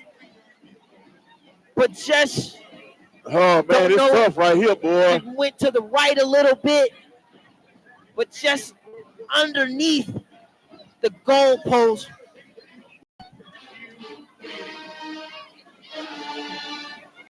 Alabama State is this way. It's going to come and sneak one through the Panthers on this one, Coach. Hey, man, that's tough. You got a team with a backup quarterback in. Then you have a team that comes from behind to you have a chance to tie it up on a 53-yarder and to have it just a little bit off. A true freshman, by the way. Like I say, man, I feel for that kid. Like I say, his son and my son are good friends. So, it's like, man, you want it for them guys. You want it for Panther Nation. And to have a game come down like that, that's what you want. Now you got to hope the emotions of the pregame don't carry over. So that will Alabama State offense fills it out. Thank you, there. And they will escape through one here. Like I said, if you tell Alabama State that you're going to come in trailing 14-2 the Panthers and walk away out victorious by a 3-point decimal, you would have never guessed that it would have came out like this. A real close game, like say, but I said the first one of 28 probably was going to win, and lo and behold, Alabama State was the first one to get there. So, I mean, you can't ask for, you didn't win the game, but, man, that's a great game, man. You can't say nothing bad. Yeah, hey, you can hear this.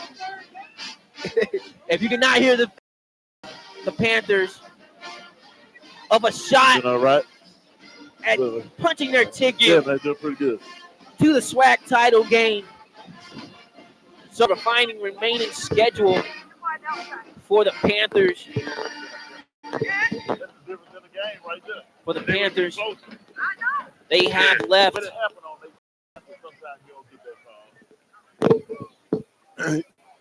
Yeah. So we got to still take on? Yes, sir. We're getting a lot of questions about the penalty on that side. They call, all that kind of stuff. But the penalty happened on their sideline. So a lot of times and then the referees, they really don't want to make a difference in the game. So, wasn't a bad call, but as a coach, sometimes you're not going to get those calls, and you might get more of a call on your sideline.